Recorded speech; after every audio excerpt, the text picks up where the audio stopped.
Welcome, my friends. Welcome to my world. I'm your host, Kevin Rutherford. It is Friday, September 30th. Time for another episode of Trucking Technology and Efficiency. Joel is in the house. John is MIA right now, but I think John said he was going to be able to make it today, so we'll see. I'm just going to bring Joel right in. We're going to open phone lines right now, so jump in if you have anything at all. Phone lines are open, 855-950-3835. Joel, welcome back. Hey, good morning. It's great to be back. I've been kind of missing the last few episodes, so it's nice to be back on the air. It's good to have you back, and I bet you're just bursting at the seams with everything you have to share, aren't you? You know, I've got a lot of things related to the truck, but actually just this morning, and kind of a spur of the moment thing, I hauled a load of what we call demonstration sand to make my run out to Salt Lake City and back, so our weight was always the same, yada yada. And I was bringing it back to the Volvo warehouse to drop it off. Rob Simpson, the manager of the Customer Experience Center and the related warehouses, very, very graciously made a donation of around $150,000 worth of components to our local vocational school, display quality components. Nice. And we're loading that stuff on the trailer. I've got 2 or 3 brand new engines on there. Wow. I've got, I-shift parts. I've got after treatment systems, and they're all on display stands and, just perfect to go into a vocational setting. And he said, if you want them, we'll load them up. I said, I'll take every bit. That's right. Really, really, really, gracious on their part. So I'm really excited about that. How cool. Yeah, that's pretty awesome. So the truck, get us up to date here. Yeah. Yeah, absolutely. So, we made a trip from Norwalk, Ohio to Greensboro, North Carolina, at which point I picked up Dwayne Teagles, who we'd done the training with. He actually drove the truck the entire way out to Salt Lake City. He's had his CDL for a couple of weeks, so he hasn't drove much at all. And we got to do go over Black Mountain. Went over Eagle Mountain. We went over Eisenhower. We went over Vail, and we went over Soldier. Wow. So some of the more challenging hills. Real quick before you give some of the results, I want to go back to the fact that Dwayne was driving, and he's had a CDL for a couple weeks. Now, Dwayne obviously knows that truck and driveline and everything inside and out, but he's not a driver. And this is pretty important because we talk a lot of times about what kind of things can fleets do to improve their fuel economy. And most of the stuff we talk about, fleets aren't going to do. A lot of the stuff we talk about requires a good, skilled driver to maximize it. So in this case, you're kind of saying, look, this does not require anything out of the ordinary. You put brand new drivers in this technology and it works well. Correct. And that is one of the points that I wanted to make. I also wanted to make the point just how good the 13 and 14 speed I-shift really is when you can run a brand new driver down Eisenhower with 73,000 pounds. And look, Dwayne didn't even know enough to understand he should probably be afraid. Right, exactly. And we went right down Eisenhower, like it was nothing. He's just like, I don't understand what the big deal is, and I'm just over there shaking my head. What I mean? What would be fun? Put him in an old B model Mac with no front brakes, and then let him try it, and he could see the difference. No engine brake, exactly. Right.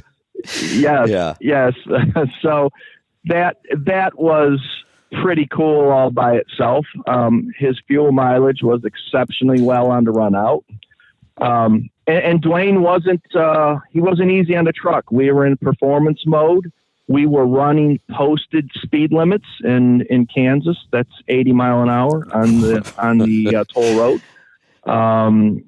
Most of it was 75 mile an hour. The truck was stellar climbing hills. He had done the math on what we expected out of the truck as far as how fast we were going to be able to pull a grade, how fast the truck would actually go pulling 73,000 pounds. And the truck really exceeded all of our expectations that were based on calculations. So we were a little conservative, I think, in the aerodynamic drag and the mechanical drag and the rolling resistance. I think we were a little conservative. Once we got out to Salt Lake City, I spent several days out there around the salt flats and then going up into the mountains and the ski resort areas. Again, we had invited other drivers to come in and drive the truck. One of the guys, Tim Ridley, he came in and drove the truck. Very old school mentality. He was just absolutely blown away by the performance. One of the really cool things that we had a chance to do, we hired a guy that had an older W900 with a 600 horsepower Cat, and we got to do some side by side. I don't want to call it drag racing, but we were able to run some higher speeds out on the salt flats. And here's something for everybody to think about. So here is my 455 horsepower D13 TC. Here's a gentleman with a 600 and some odd horsepower. Just Caterpillar. So everybody's clear, too, your engine is bone stock. It is, except for the air dog, and we have a fleet air filter in it. Those are the only two modifications to it. Good. Okay. So I have the 2.16 rear axle ratio with an overdrive transmission. 2.16. According to our calculations. You're never going to be able to get up a hill. Yes. Yeah, right. Exactly. But so we know the truck has very long legs. It was just a question of, do we have the power to turn it once we get up over 75 mile an hour? And our calculations said that we were probably going to die out around 83 or 84 mile an hour. That's what the math said based on the numbers we were using. Right. So we got out into this area of the salt flat where I ran that thing up to 85. It shifted into overdrive, and it just took it right down into the dash with 73,000 pounds.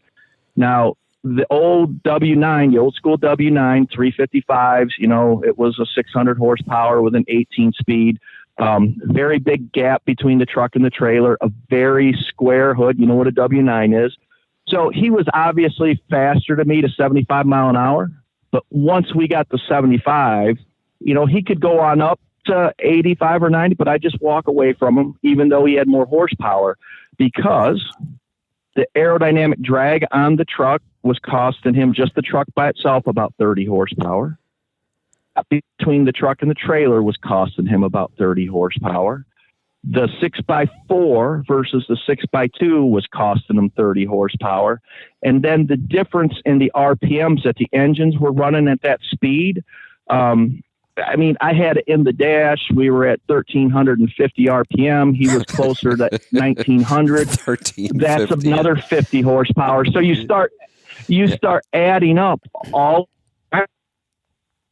very similar horsepower-wise at those speeds, even though he's up 600, because he's pushing all that stuff through the wind. And I believe this or not, we ran very high speeds in the neighborhood of 240 miles that day.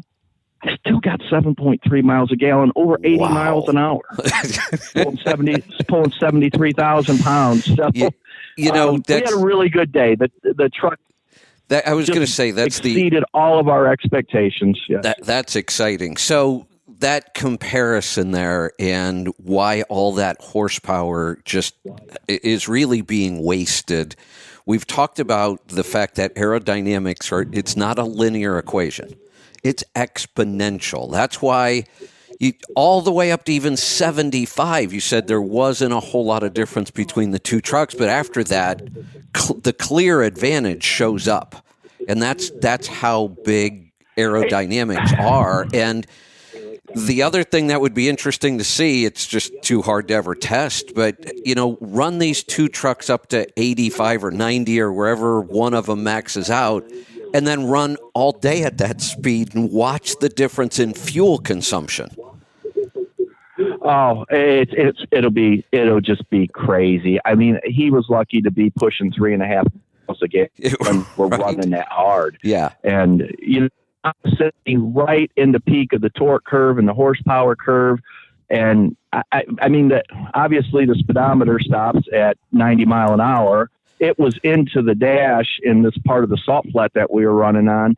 And I mean, it was still going. I backed out. I kind of got scared, to tell you the truth. Well, this is just enough. So, I've been joking for years when we started speccing trucks to run indirect, and given the transmissions we had, we were almost always using a double overdrive. And I said, it's kind of a waste.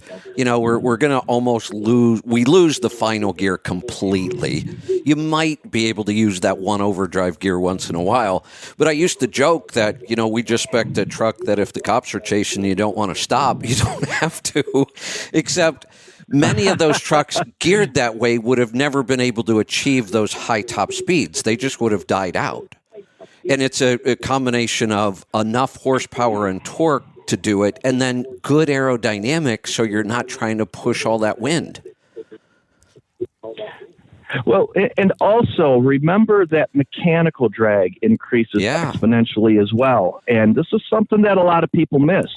When you're running your 600 or 700 horsepower engine at higher RPM to get to that horsepower, it takes more power to rotate the assembly. There's more drag. The difference between 1200 and 1900 is about 50 horsepower in some cases, in between that 40 to 50 horsepower. So there's a hell of a lot of mechanical drag and that's something that we just can't see and that we don't really think about, but it's there nonetheless. Well, and, it just makes a big, big difference. Yeah, when you first brought us this concept of piston speed, at first my mind was like, what is he talking about? And, RPMs are RPMs. And then it's like, no, they're not. Obviously, that different configurations, the piston's traveling a different distance. It might be one revolution, but how long is that revolution or how short? And then I started thinking, wow, so two different engines at the same RPM based on their, geography have very different piston speeds, and that changes drag a lot because you're right, mechanical drag is also exponential. That's a factor I had never even considered. Sure. And when you have an engine with shorter connecting rods, you're putting more side thrust on that creating piston, more friction. And then you're running much higher RPM, and you even get variation in piston speed throughout the same stroke. Right. It's slower to top dead center and faster. And so there's a whole lot of science going on that goes way over my head. Obviously, I can kind of just grasp the basics here and then try to apply them to what's going on. But we just had a stellar day. We had some very old school drivers that were just absolutely blown away by the performance of the truck, which I thought was just very gratifying. After we got it off the salt flats, we took it up into what do they call it? The snow mass basin area. Oh, yeah. Some damn thing up on Green Mountain where they had a lot of ski. So we were running 8% and 9% grades, some of them as long as 6 and 7 miles, and the truck was just stellar on those grades. Of course, we're running a little deeper in the transmission than what a traditionally geared truck is, what you're used to seeing, but that is good for the performance because we're more closely matching horsepower, torque, road speed, even though we're a little deeper into the box. And with today's modern transmissions, the single shafts, the planetaries in the back, we're not losing all that efficiency when we run deeper into box. So we're still very efficient. Just a great day. You're going to be seeing some video from this in the near future that's pretty stellar. We had some drones chasing us up and down the sides of the mountains, and just some really cool stuff coming. So look forward to everybody seeing that. Yeah, you know what I'm thinking about here, and I know us old school gearhead guys kind of hate to think about this, but you look at what's happened with this truck, Volvo, or in trucking in general, cars. So, in America, bigger was always better. I mean, that's just like our mentality about everything, right? We just want everything bigger. And I started seeing like European cars when I first started buying them. My first German car was an older BMW. I paid like $10,000 for it, but it was a 318. That's a 1.8 liter engine. I'm like, 1.8 liters? I have a go-kart with a bigger engine than that.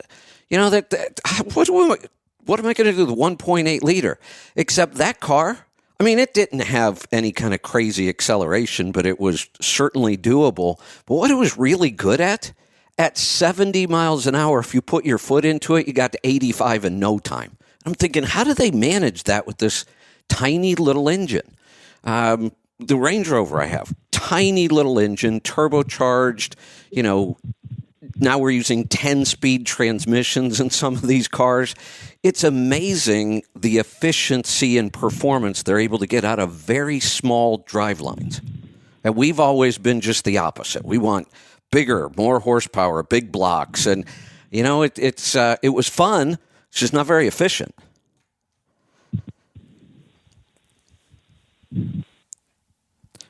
Joel, did we lose you? Did you lose me? Am I still here? Hello? Angie, are you hearing me? Okay, I'm here. We can't hear Joel, though. It's almost like I hear, like the line's open. I can hear it. Maybe he's not hearing me for some reason. Angie, I'm going to put him back in the queue. See if you can figure that one out. I see we have a call, so we'll see if we can get Joel back, and then we'll get to that call. I had a bunch of stuff I was going to talk about today, but I really don't want to get into it. Okay, we just lost Joel's call. Looks like we're going to try to get it back. I don't really want to get into it because everything I had this morning would probably take me 15 or 20 minutes to make any sense of. So I'd rather just stick on this path we're on right now. Let me see if we've got him back. Joel? I am back. I think we're getting some hurricane interference here. I'm in Dublin, Virginia, and it's really clouding up and starting to blow. And I was hearing all kinds of background noise from other lines. So I don't know. I don't know what happened. So anyway, we're back. All right. Well, I was just making a comparison with engines in general, cars, trucks, everything. As Americans, we always just wanted everything bigger. Bigger, more horsepower, more displacement. And it was fun, but in the big scheme of things, the Europeans kind of really showed us that smaller is actually better. Well, and we see that in cars today.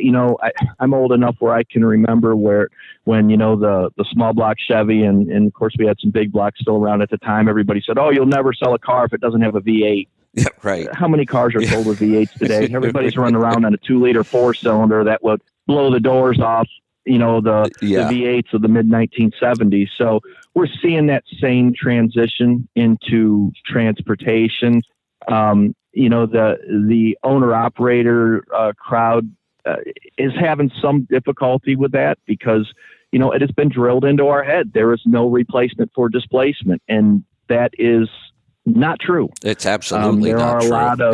There are a lot of very good technologies out there that we can get some really nice pulling power out of trucks with smaller engines today, much better than just 10 years ago.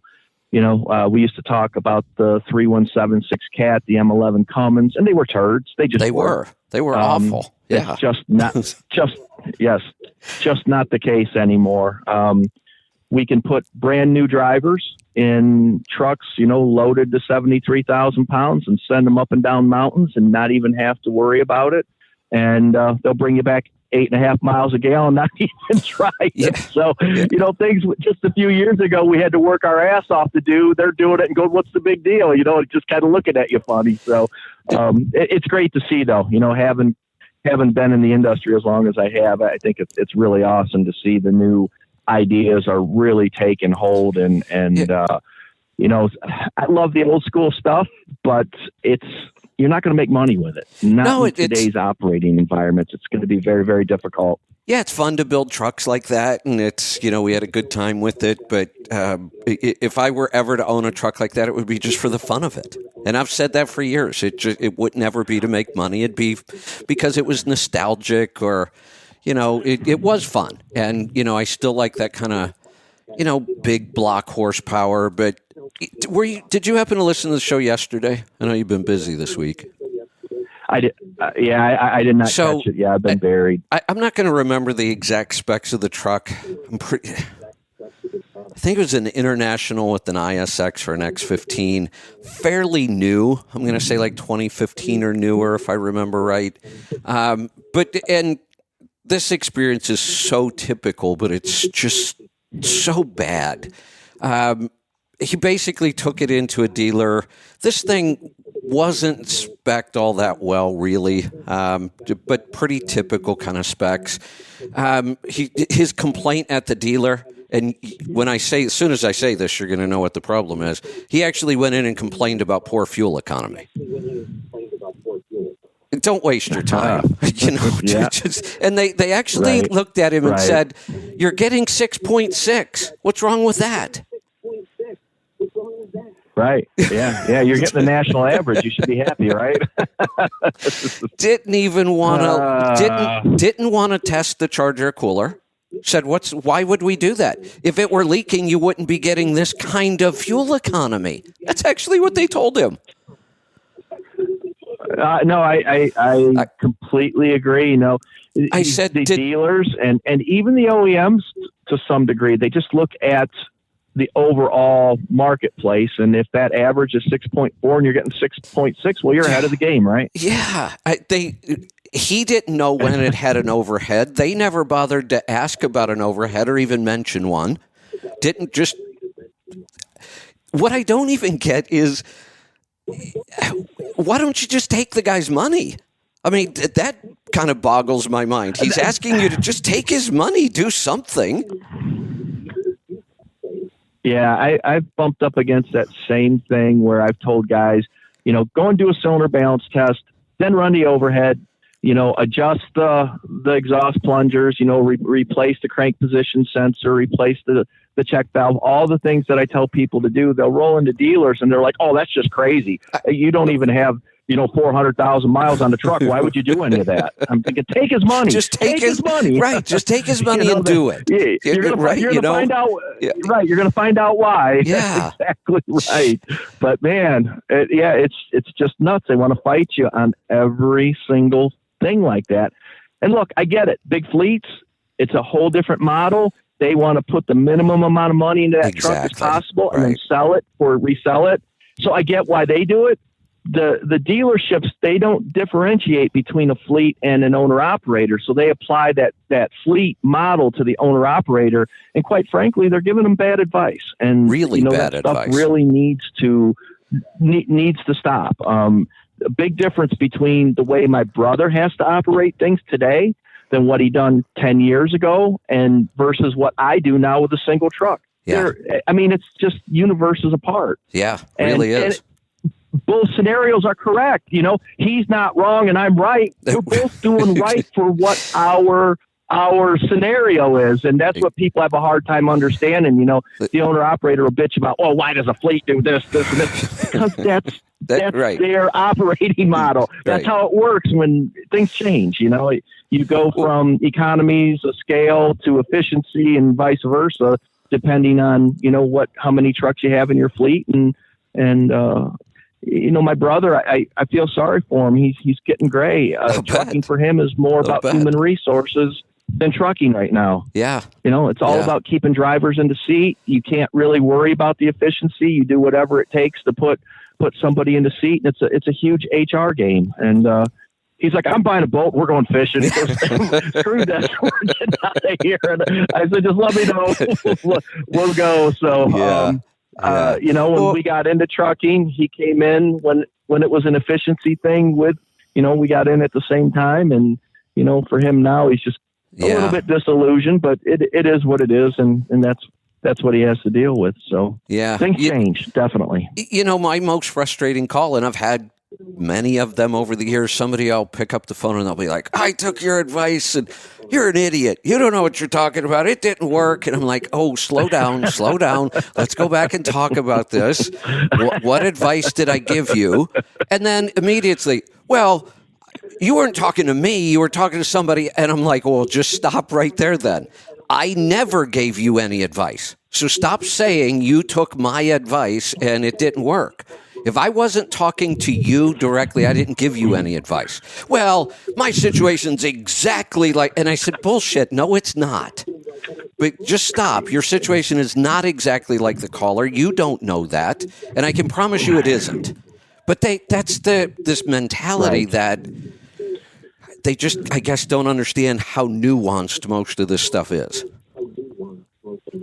It really is. And when you're trying to do demonstration stuff like I've done over the last couple of weeks. So, I posted what I think the total round's going to end up looking like. I've got a bunch of fuel receipts. And then when I get home, because I had multiple drivers in this, I didn't, post it how I normally would. I'm just going to total up all the receipts and then the miles run. And, I think I had 5 different drivers, yada, yada, yada. So, I'm going to come in around that 9 mile a gallon mark with all the diversity and challenging.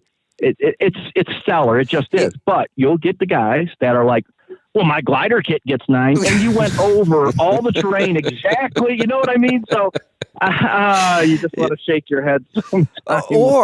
Or even worse, the guy that, you post something and it happened to be, you were a little light that trip or whatever. And the response is, oh, well, I could get that with 10,000 pounds in the box. No, you couldn't. We'll go prove it. You can put nothing in the box and you're not going to get this number.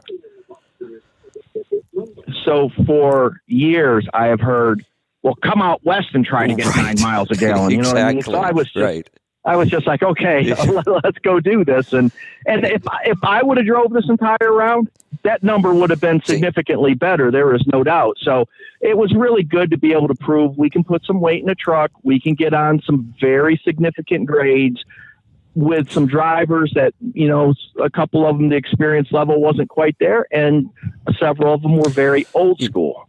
And they were all able to get into the truck and perform at a very high level. One of these days I'm going to dig into our fuel gauges data and start sorting and creating reports to show some of this stuff. My guess is when we dig into it, that myth of, oh, well, come out west and try to get that kind of fuel mileage. I'm going to guess that trucks that run primarily the western third of the country get better fuel economy than trucks that run the eastern third. Yes. Yeah, it's not more challenging out in the west. It's more challenging in the east. So we've talked about... Run West Virginia all day long and tell me what your fuel economy is.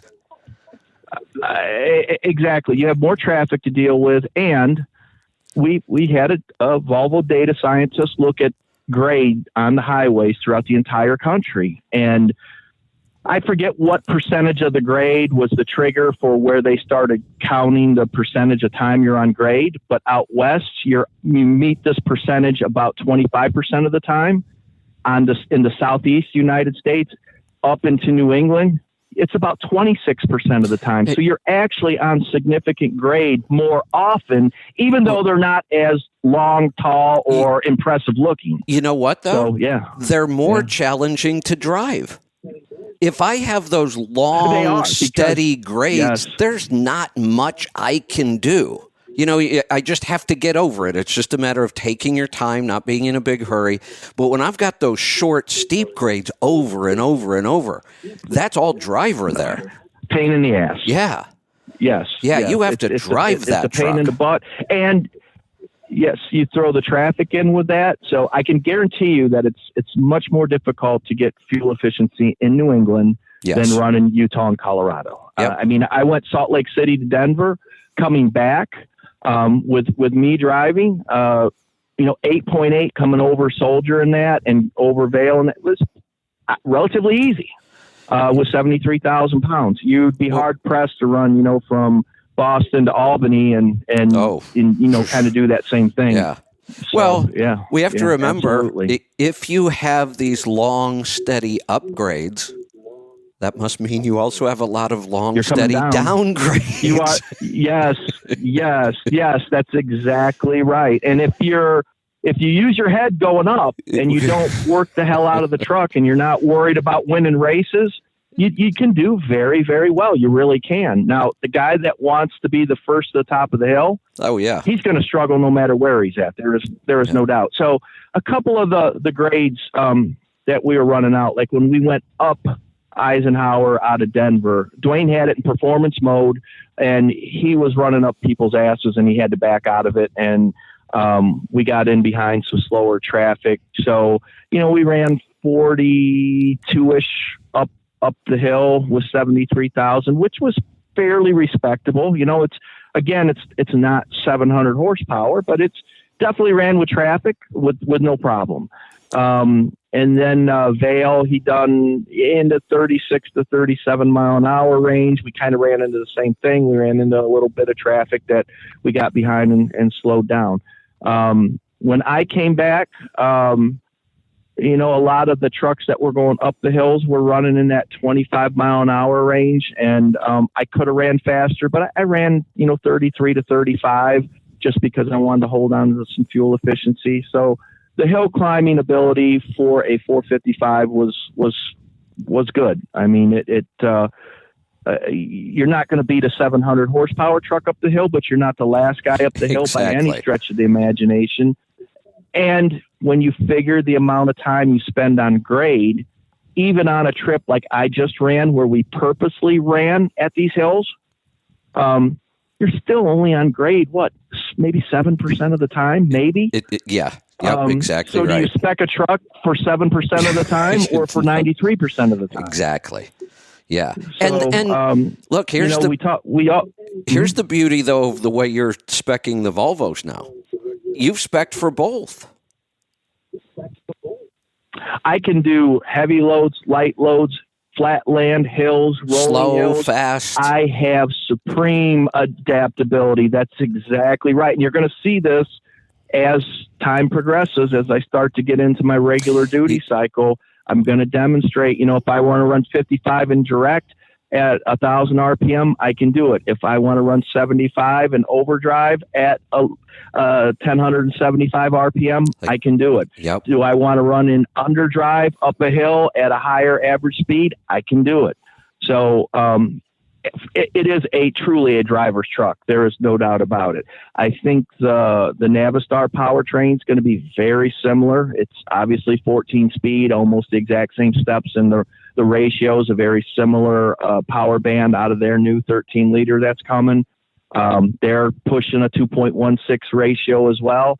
So going to be very, very similar. And when you do the math, it just makes sense.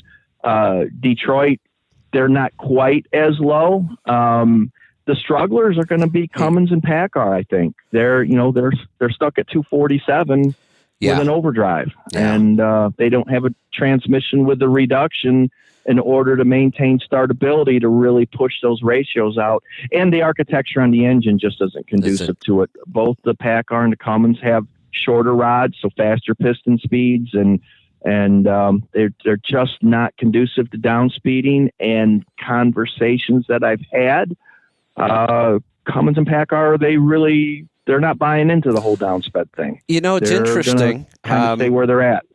The whole truck world now is global. There's no doubt about that. But if I had to pick which brand of truck is most American, clearly it's PACCAR.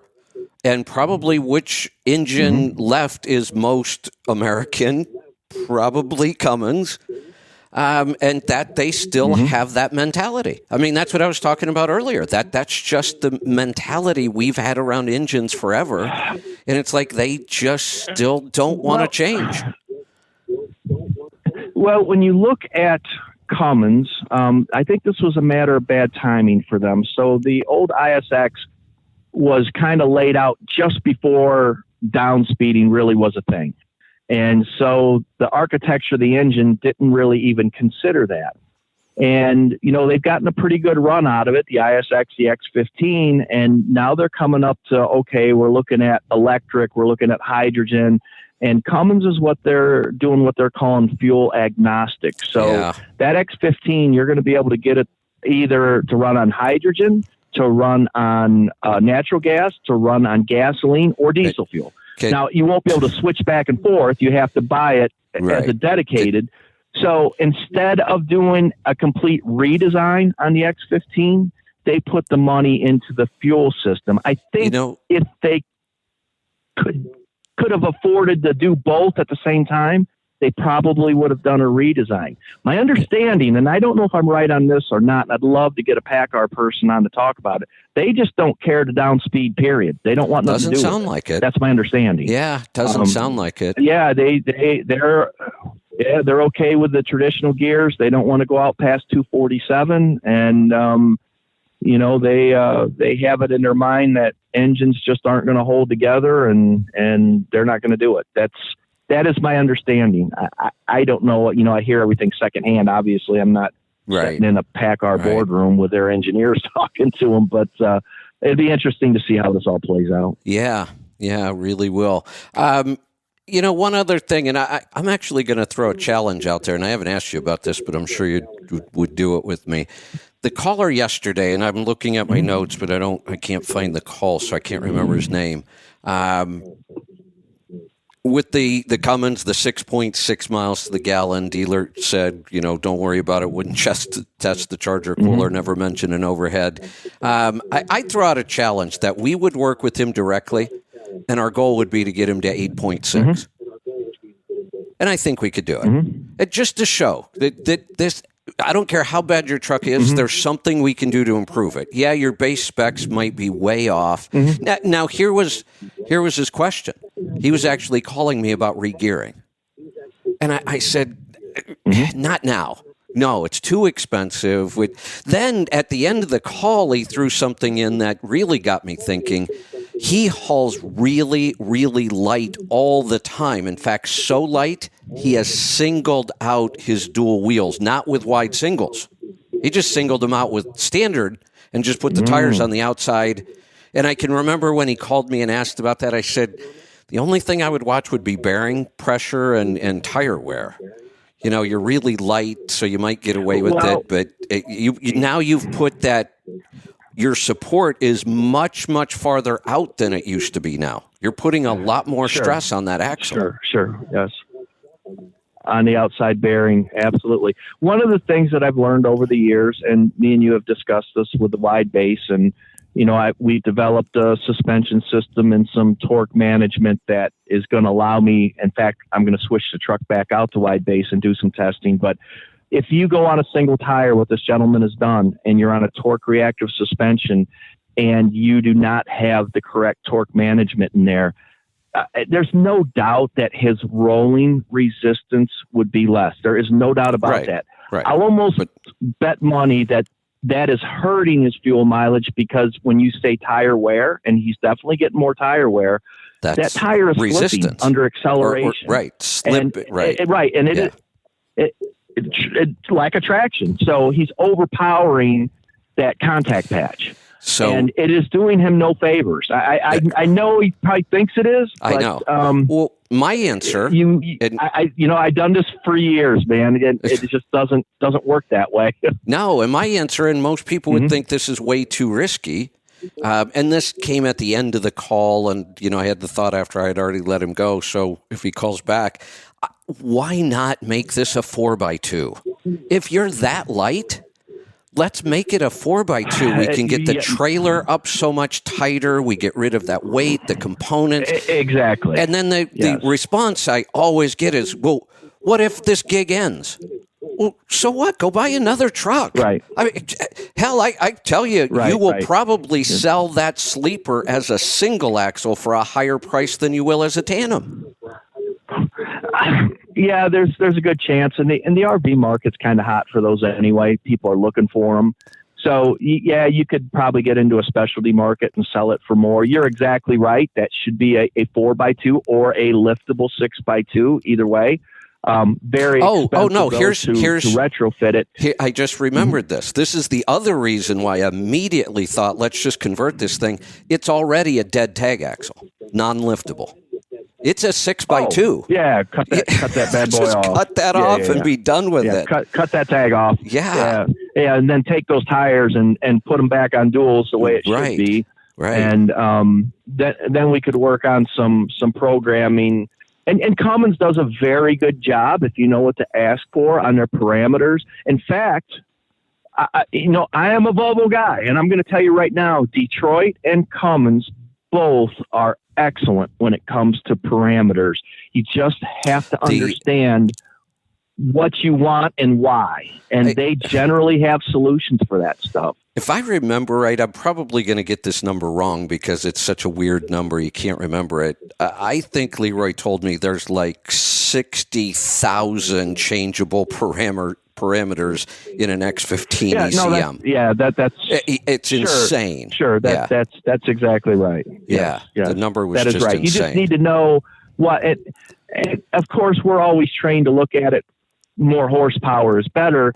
In this guy's application, that absolutely is not true. So when you are hauling lighter loads, and you're light all the time, like this gentleman is, matching required and available horsepower is very, very important to get fuel efficiency when you're light.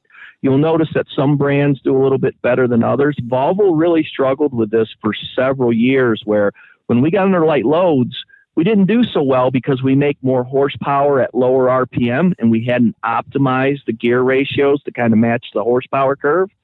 Now that I can drop things into overdrive and lay that RPM down, I can run 65 mile an hour at about 825 RPM. And when you don't have any power demand, there's no need to run that higher RPM. Your piston speed, the drag, all those associated things just get kind of funky and out of control. And that will have a huge impact on his fuel efficiency. In his case, regearing might make some sense since it's a single axle.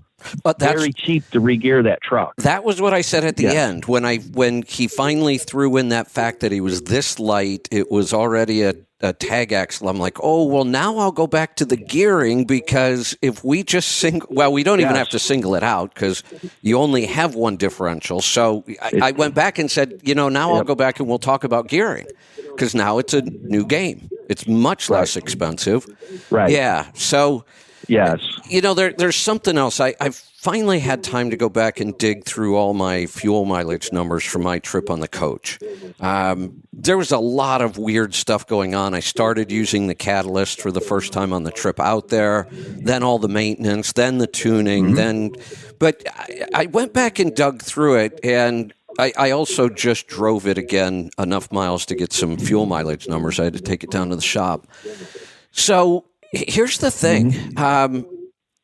Overall, through whether it was we did so many things, the catalyst, we really, really cleaned up the exhaust, basically straight pipes now, a very, very short straight pipe. The tuning was a big thing, obviously, but we also fixed a ton of boost leaks.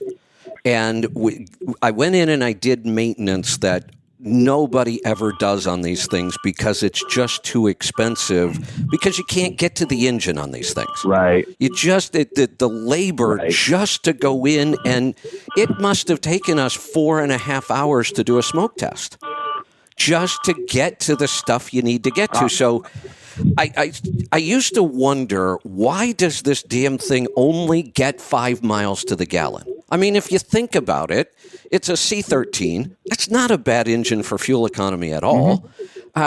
We're, what am I, like 40-some thousand pounds, I think, most of the time going down the road. So we're really like an empty truck and trailer. honestly, even though it looks like a big square box, the aerodynamics on that coach are not bad at all. You do have a big front profile, but it's very rounded after that, and then almost nothing sticks out on this thing. You know, it's got a nice, clean aerodynamic profile. The one thing that is awful, and I know, is that damn Allison transmission. But when you look at this, would you expect that it would only get 5 miles to the gallon at 60 miles an hour? Only because I know that Allison is a killer. I mean, the only time the Allison really makes a lot of sense is in stop and go traffic, where you're looking at productivity more than fuel efficiency. So, you know, you get guys that are making deliveries in the city. They got 30 deliveries to get off. That Allison will really get them through town in a hurry. At pretty respectable fuel efficiency numbers, it ain't worth a damn cruising down the road. Yeah. They're a killer. So they are a killer. Through everything I did with, you know, the catalyst, the tune, fixing all those boost leaks, I actually I'm shocked. I actually got this thing up to almost 7. I didn't even realize it till I went back and part of what screwed it up was the trip home where I really wanted to get some good numbers.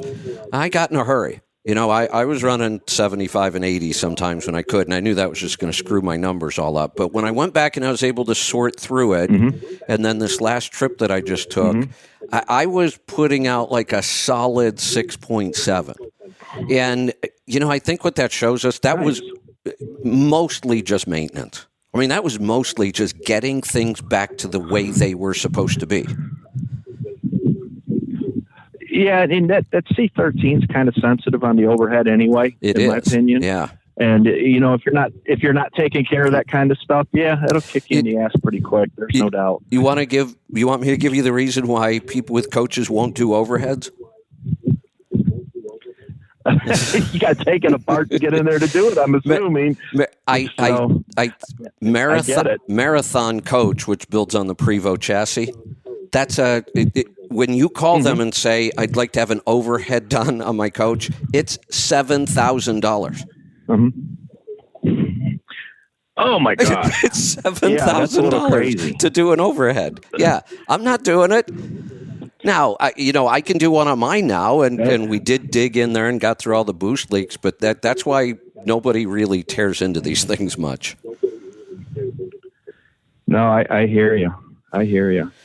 Hey, Kevin, can you hold on 1 second? I got these guys standing out here, and I'm going to have to run up to pick up the rest of the stuff for this vocational school. So let me find out where I got to go. Give me 1 minute, and I'll be right back. Got it. All right.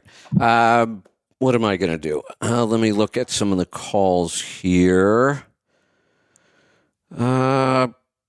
I've got one down here that I'll take. Everything up here, I'd really, all about trucks and efficiency. I want to do those together. I'm going to take this one, though, because it looks like it's about investing. Wade, welcome. Hey, well, that was a lot quicker than I expected. Yeah, I put you right up to the front of the line there. Yeah, there we go. So I'm calling to kind of piggyback. I heard Matt's call from yesterday, and as soon as he started getting into it, I was like, ooh, here we go. Matt's going to lay out some good numbers here. In regards to like planning for your upcoming retirement, I know your stance is to, basically completely cash out of the market when you're, I think your stance is maybe 10 years or so away from retirement. If we're 10, if we're 10, we can start to work our way out of the market. So, but sometimes you'll hear me answer somebody who's only got 4 or 5 years left. And if they're that close, then I might just say, let's just cash out and be done with it. If we truly plan this and we start the transition at 10 years, we can take from 10 to 5 to transition more slowly and still capture gains. Okay. Yeah. So Matt had mentioned, they were kind of talking about the Dow a little bit, and he said he didn't actually put the numbers together on paper. Well, I actually took a little bit of time here to throw them together. And this is strictly based on the returns of the Dow, starting at the highest point before it crashed in '08, and then all the way to the lowest point. And then I did like maybe 8 years leading, after that. I figured the returns leading up, kind of following that. So basically using almost identical numbers to what the Dow would have been. I think the highest point right before the crash was 14,164. So I used the number of an investment account, retirement account would have been 1.416 million, just to keep the numbers easy. Okay. And then at the lowest point, it dropped to about 65.94. So that would be your account balance would have dropped to 659,000. So if you didn't draw any money out, and I'm going to run both numbers, whether you drew the 100,000 in salary or, draws per year, or whether you drew the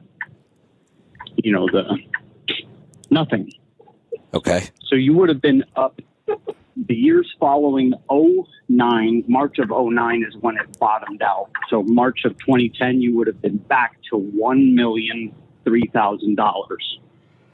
11, you would have been back to 1.165, and then I'll just run through these real quick. 1.296, 1.468, 1.699, 1.912, 1.893. So it went down a little bit that year, and then 2.334. That's if you didn't draw anything out for the 10 years or 8 years following the crash.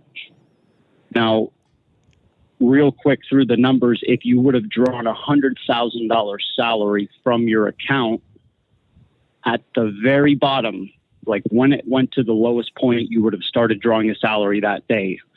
So your account balance would have been 559, 850, 872, 859, 859, 879, 977, 868, and 947.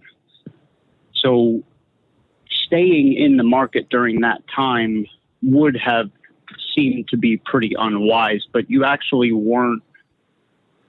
Your account wasn't being destroyed by you drawing on it, even in, starting at one of the lowest times, where if you would have started your account would have been at 1.41 in the very beginning, and then it would have crashed. You would have started drawing on it. And then, after so many years, you're only down to about 947.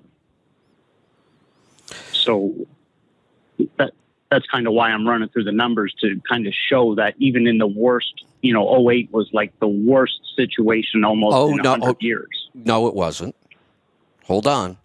Do you have any idea how long it took the market to recover from the Depression in 1929?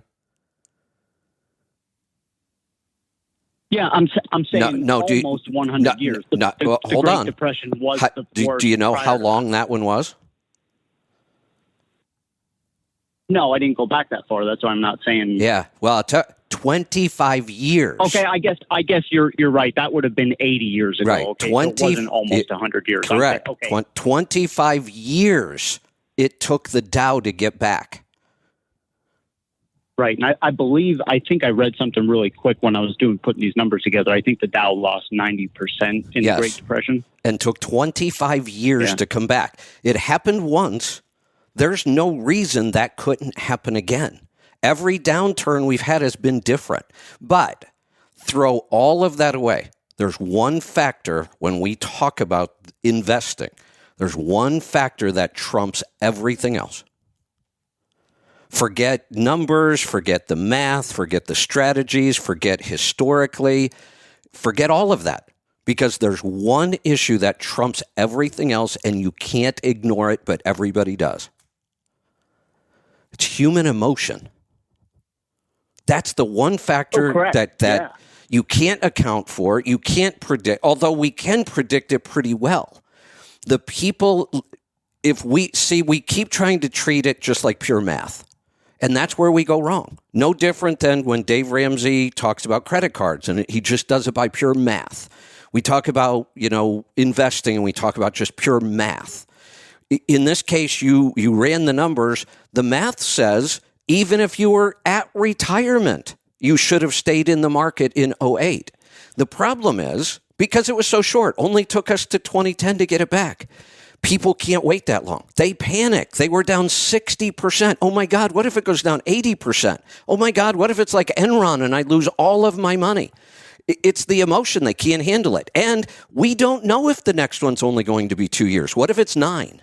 What if the next one takes us 9 years to come back? Nobody can tell you whether that's going to happen or not. And that's why we can't treat money issues like math problems. We have to account for the human emotion. It's not strictly, personal finance is personal. So it's not, you have to have, I guess what I'm trying to say is if you don't look at the math and consider it, what else do you have to keep your emotions from running amok and completely, I would say the opposite. Your retirement completely. As a financial planner, I'll tell you it's the opposite. The exact opposite. When I worked with people, I would tell them, don't look. I don't want you doing the math. I don't want you just trust me that if you follow what I'm talking about, dollar cost averaging into these funds, forget the math. Don't do it because you will make yourself crazy and you will talk yourself into doing something you shouldn't do. I just had this discussion with my son yesterday. He's getting his money together for different things, and he's asking me what to do with this, and they came across a retirement. Yeah, it was a retirement account, and he was looking at it, and he said, my God, I've already lost 23% this year on this particular account. Shouldn't I just take it out? He was even getting ready to pay the penalties to take it out. And I said, well, first off, don't take it out. You could move it into cash and not have the penalties, but don't move it into cash. And he said, well, why not? Why wouldn't I move it into cash now when the market's going down and just get back in when the market comes up? As a math problem, that works.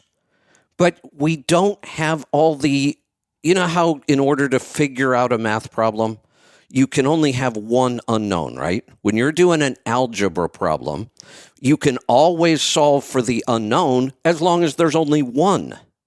But if there's more than one unknown, you're just guessing at that point. And that's what investing is. In a lot of ways, we're just guessing based on patterns because that's all we can do. So in his scenario, the example, and it makes total sense.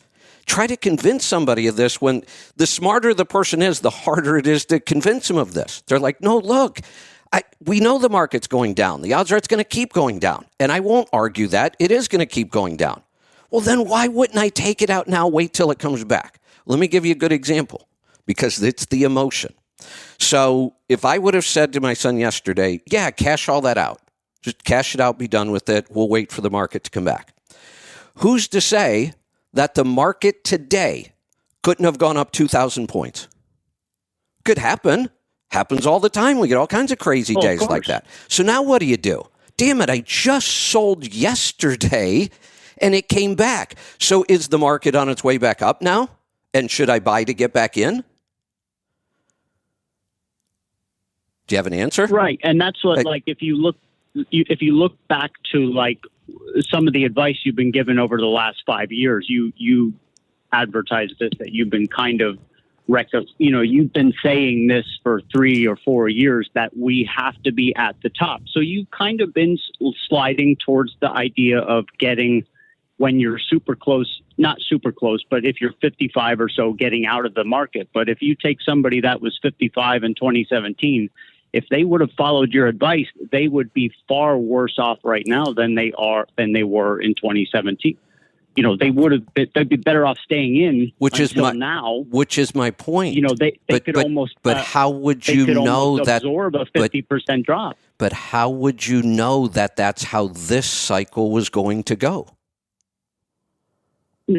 All we have to go on is patterns. We look at history, and history shows that. So the pattern clearly showed it was almost 100%. That this bull run should not continue. Never has, ever, in the history of the stock market, never have we had a bull run last that long. So if you're looking at the patterns, that was what the pattern told us. Time to get out. They broke the pattern. Yeah. So like The patterns will my change. advice, like not the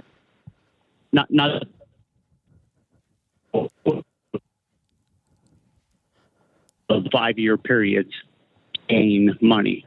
It's in the mid 90%. 10-year periods, you almost are approaching 99% of 10-year periods earn money. So even if it crashed today, if somebody's at least 5 years away from retirement, they're safe in the market. No, you don't if know they're 3 that. years away from the market. You wait. But- I just said we broke a we 100-year only have pattern. We broke a history to go 100-year. on. I know, but we just broke a 100-year pattern. Who's to say we're not going to break another one?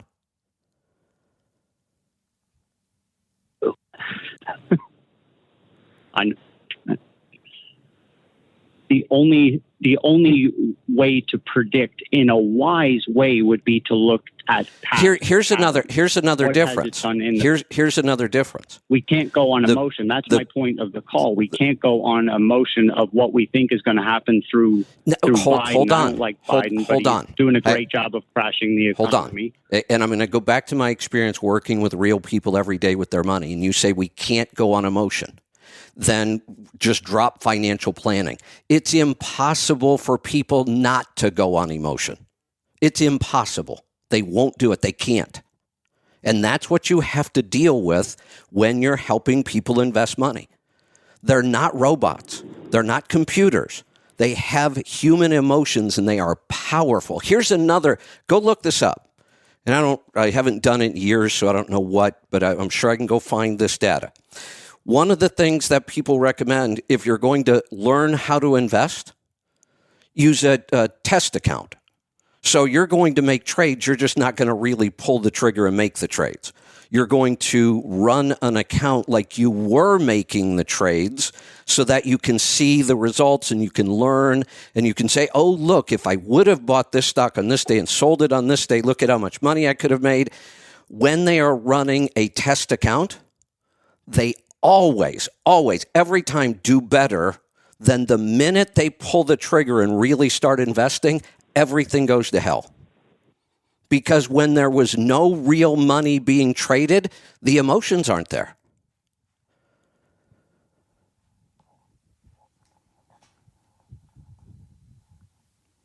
Oh, I think. There you are. My best shot at it, I guess. Look, it's no different than arguing about getting in and out of the market. Go talk to any, really good financial advisors that work with real people every day. And they will tell you timing the market is the worst strategy ever. And it's the hardest one to convince people that it's so bad. Because on the math problem, it looks perfect. In the real world, never works. Yeah. And so, like, another real quick example of this is my father-in-law talks to me about this, and he's like, I've always heard this number that you should take 100% minus your age, and that's the amount of money you should have in mutual funds versus bonds. As you get older, you want to slowly get out of mutual funds into something safer. And my answer to him is always that if you do that starting at age 50 or 55, you're going to cap your own retirement account to the point where you're not getting growth anymore. So I'm going to be 30 to 40% ahead of you in that same 15-year period. I'll be able to absorb. Wait. One of the things you have to stop saying is I will. You don't know if you will because you don't know what's coming. You keep saying this as though you know what's going to happen next, but you don't. Well, no, you don't know that it's going to be the opposite way either. Correct. I mean, that's my point. So here's my strategy. Tomorrow, I have to save something. I've never said not to save, ever. I'm the one that's been telling people pay down debt, save cash. I've said it 10,000 times in the last 5 years. But let me give you the difference. To me, saying you don't know what the market's going to do is like saying I don't know if I'm going to live tomorrow anyway. So it's that to me is kind of the same mentality. Why plan for tomorrow because tomorrow might not come. No, I've never used that mentality. So don't try to put that mentality on me. I've never said that to anybody. Just because I say we don't know what the market does, I never follow that up with don't be in the market. But I have strategies because we don't know what it's going to do. So here's the difference. If at age 65, I'm still in the market, I have a risk of loss now, a big risk. And I can't predict it because we just said we don't know what the market's going to do this afternoon, much less next week or next year. I still have risk, big risk. But if what would you say but that hold on, reasonable stop. amount of risk is? I can't say what I don't know. Nobody does. That's the point. We can't predict tomorrow. Past performance is no indicator of future performance. They have to say that in the commercials all the time. It's the only indicator. No, it's not. It's the only indicator. But it's not an indicator. That's what you're missing. It would be the only. There are no others. You're right.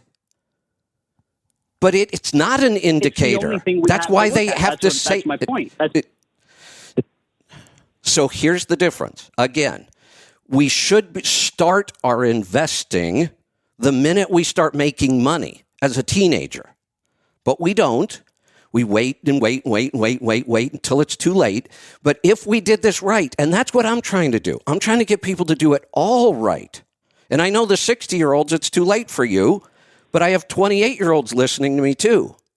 If you invested the right way the whole time, then we get to 65 or retirement age, stop investing and stop risk. No more risk. All the money I have, I'll still have tomorrow, no matter what happens to the stock market.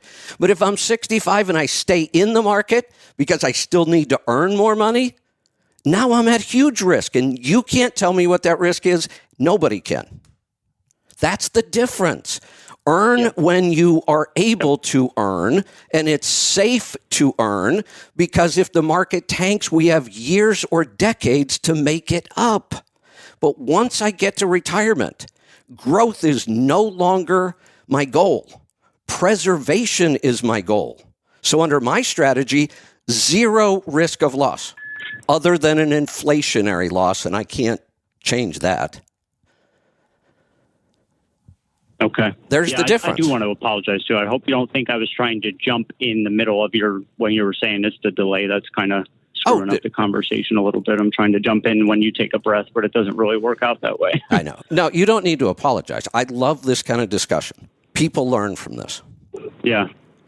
It's excellent. Yep. Because maybe, even if I didn't anticipate convincing you, but maybe I helped somebody else think about it a little bit differently. Absolutely. And I think I might have helped get Matt's point across from yesterday. I kind of think this is where he was going a little bit. He was. You're right. That was his point. Yep. So, all right, man. Well, thanks a lot. I appreciate the call. Thanks for the call. Good stuff. I think we got Joel back. Joel? I am back. There you are. I'm here. Well, we got way off. We got way off on another tangent there, but it was a good call. I heard some of that. So yeah, that was pretty cool. Yeah. Pretty cool. Market timing. Don't do it. But we're not going to go through all that again.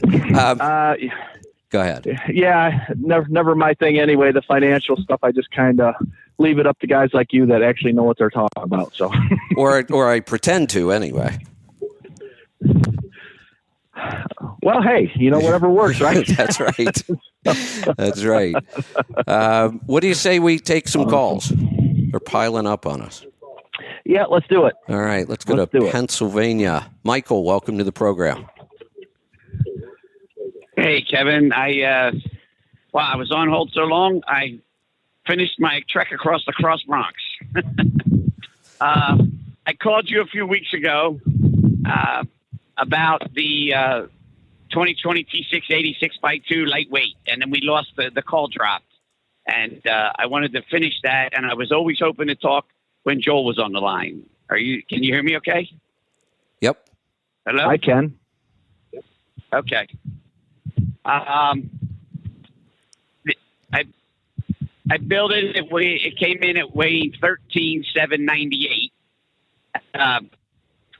What we did was, because it was so much lighter, because we hadn't bought new trucks in years, and what we figured was the increased gallons per load plus the fuel mileage actually netted after the payment an extra $600 a month for the work that we do.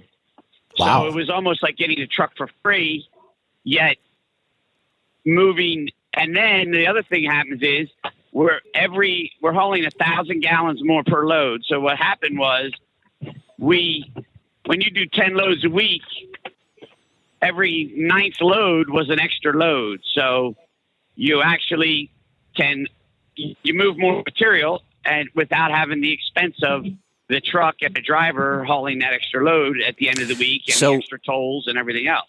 So I want to ask you something. Hey, Joel, have you heard any of the pieces I've done on the Nikola truck and what's going on with him right now, the CEOs? Yes. Yeah. This is kind of that whole point. I went back and said, how was the trucking industry so fooled by this Nikola truck? I mean, remember U.S. Express was all over it. They ordered like 500 of them or something, and the industry was all over this. We were seeing it everywhere. And I actually went back to find the post that I did on Facebook. It was 2016. And the post, I went back, I forgot how ridiculous the numbers were. They were actually claiming, based on the weight of their truck, that their truck was so light that you were going to be able to add more payload every day. You were going to be able to increase your revenue by $1,000 a day. A day, they said. Of course. First off, what percentage of freight is actually paid by weight? It's really small. It's specialized stuff. It's mostly local. Right. Compared to the general freight market, it's minuscule. Right. It's mostly local. It's mostly aggregate kind of stuff. It's not over-the-road freight. In fact, in over-the-road freight, it seems like the heaviest loads pay the worst. It's all the garbage freight, beer, water, paper, beer, pop, stuff like that. Yep. Paper, all that crap. It pays awful, and it's heavy. But they actually made that claim. But then the crazier claim, that was just stupid, and I can't believe nobody pushed back on that. And somebody might say, oh, well, they got it wrong. No, they didn't get it wrong. That isn't even in this universe. And why would you trust anything that a company puts out if they can put out that kind of garbage? That is just so outrageous. But it gets worse. Their truck weighed 21,000 pounds. Yeah, that's heavy. That's insane. They tried to claim that the average Class 8 tractor weighed 23,000 pounds. Yeah, I remember when all that went down, and remember just shaking my head at it, and I figured, it's new. There's a lot of hype. There's a whole lot of money sitting there. The fleets could order the trucks without putting any money down, so that was all just kind of BS too. That U.S. Express would go in there and say, "I'll take 1,000 of them," and they say, "Oh, we got an order for 1,000." You know what I mean? And so it was all smoke and mirrors, just all bullshit, really, when it came right down to it. And guys like you that understand the industry looked at that and said, this is BS, and it was. And they're struggling to this day. They have made some changes, and they do have a truck that's running up and down the road that's ridiculously expensive. It's heavy. It has short range. It is what it is, I guess. But it's nothing that's a game changer in the industry for sure. No. And they actually have 93 trucks on the road. And you know how I know that number? They just had to recall them all. Hey, go figure. Yeah. I wanted to touch on the 6x2 part again and the tire wear and understand this ratio that I've heard Joel say that you need to have this much on the drive axle, a certain percentage. But before you answer that yet, I want to finish it. What I did to try and what we've done now to lower our cost is because I can only get 50 to 60 out of the drive axle tires.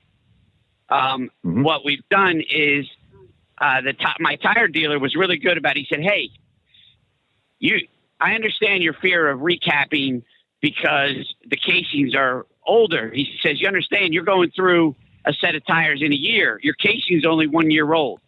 I work with all the garbage companies, and they recap 3 and 4 times because they're doing it before their casings get 3 years old. So I followed that, and I'm capping twice on the drives, and then I cap it and move it to the dead axle with a dead axle tread to lower my cost on that, because that's the only way I could save, since I'm getting that excess tire wear. But the other question I have then now to add to it, that is, do you think we could build a truck this light with Volvo so I could get the forward axle as the lift axle and have a true lift axle 6x2? Before you answer that question, Joel, let me go back to the tires. I have been very, very outspoken my entire career about recaps. I won't run them. Just don't do it. Been very outspoken about why different, but I've also said it was just because of my operation that I didn't. Doesn't mean I wouldn't do it ever. And this is a case where I probably would. This strategy makes sense. You buy a good first line tire. Because of this setup, you're wearing it out really fast. We're recapping our own tires, and then, we can move them around in the out. I'm fine with this. So, I mean, the guy who ran, the president of the Retread Association, tried for years. He would invite me to their factories, and you got to look at this, and I'd be like, no, look, I know all that. I've studied it all. Here's my answer. You're not going to change my mind.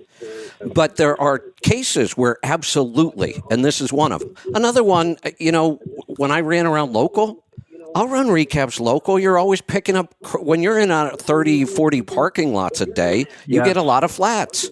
You're always picking crap up. So I would run recaps in that operation. Yeah, well, the difference was the tire, where I'm running the Bridgestone Great Tech 835As because they are the lightest tire made. So that was part of our spec thing. And then we're running the Bridgestone 197, I think it is, on the tag axle. And because they had the lightest number for weight in the book when we ordered the truck. So a new tire is like $1,000 to $1,200 depending on when you buy it. Cap $200, $220. There's no doubt. There are times when they make sense. Yeah, my brother does the exact same thing with our lift axle trucks in local operations. He runs recaps on them. We have zero problem. We track that tire from cradle to grave. They're his casings. We understand air pressure. We understand how it's been taken care of, and they will work just fine for what you're doing. It makes a whole lot of sense what you're doing.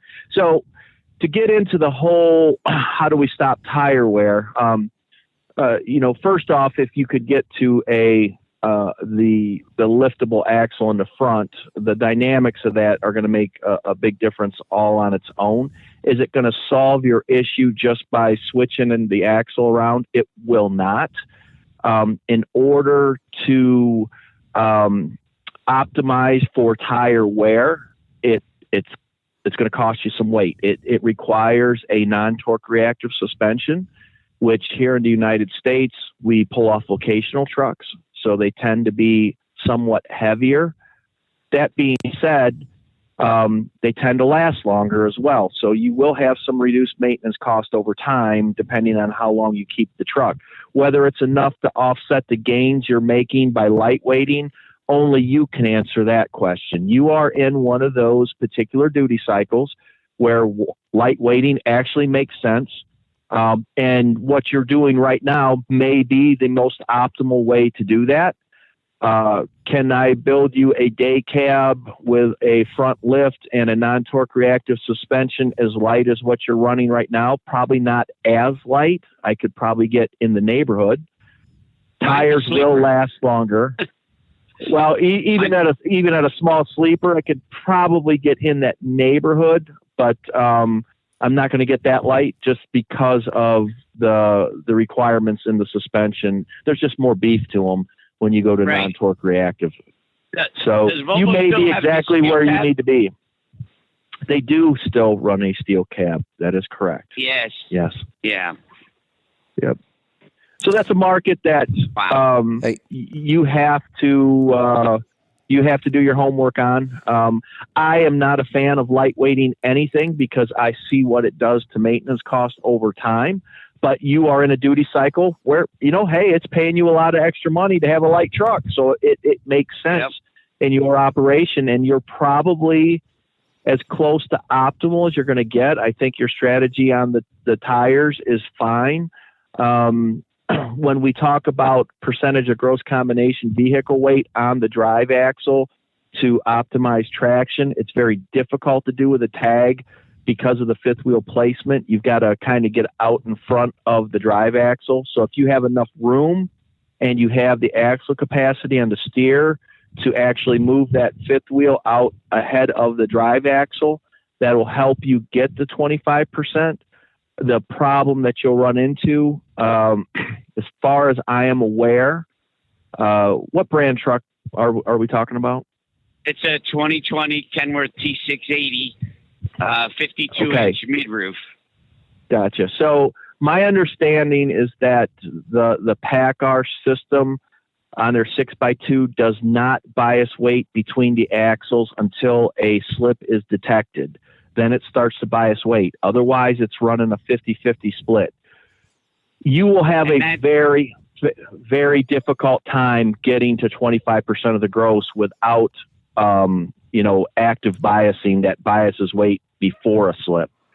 You may never get there. So you will be challenged on tire wear because their system is just archaic, and it's not a good system in regards to tire wear. Very simplistic, very lightweight, but you're going to be challenged with tires, no doubt.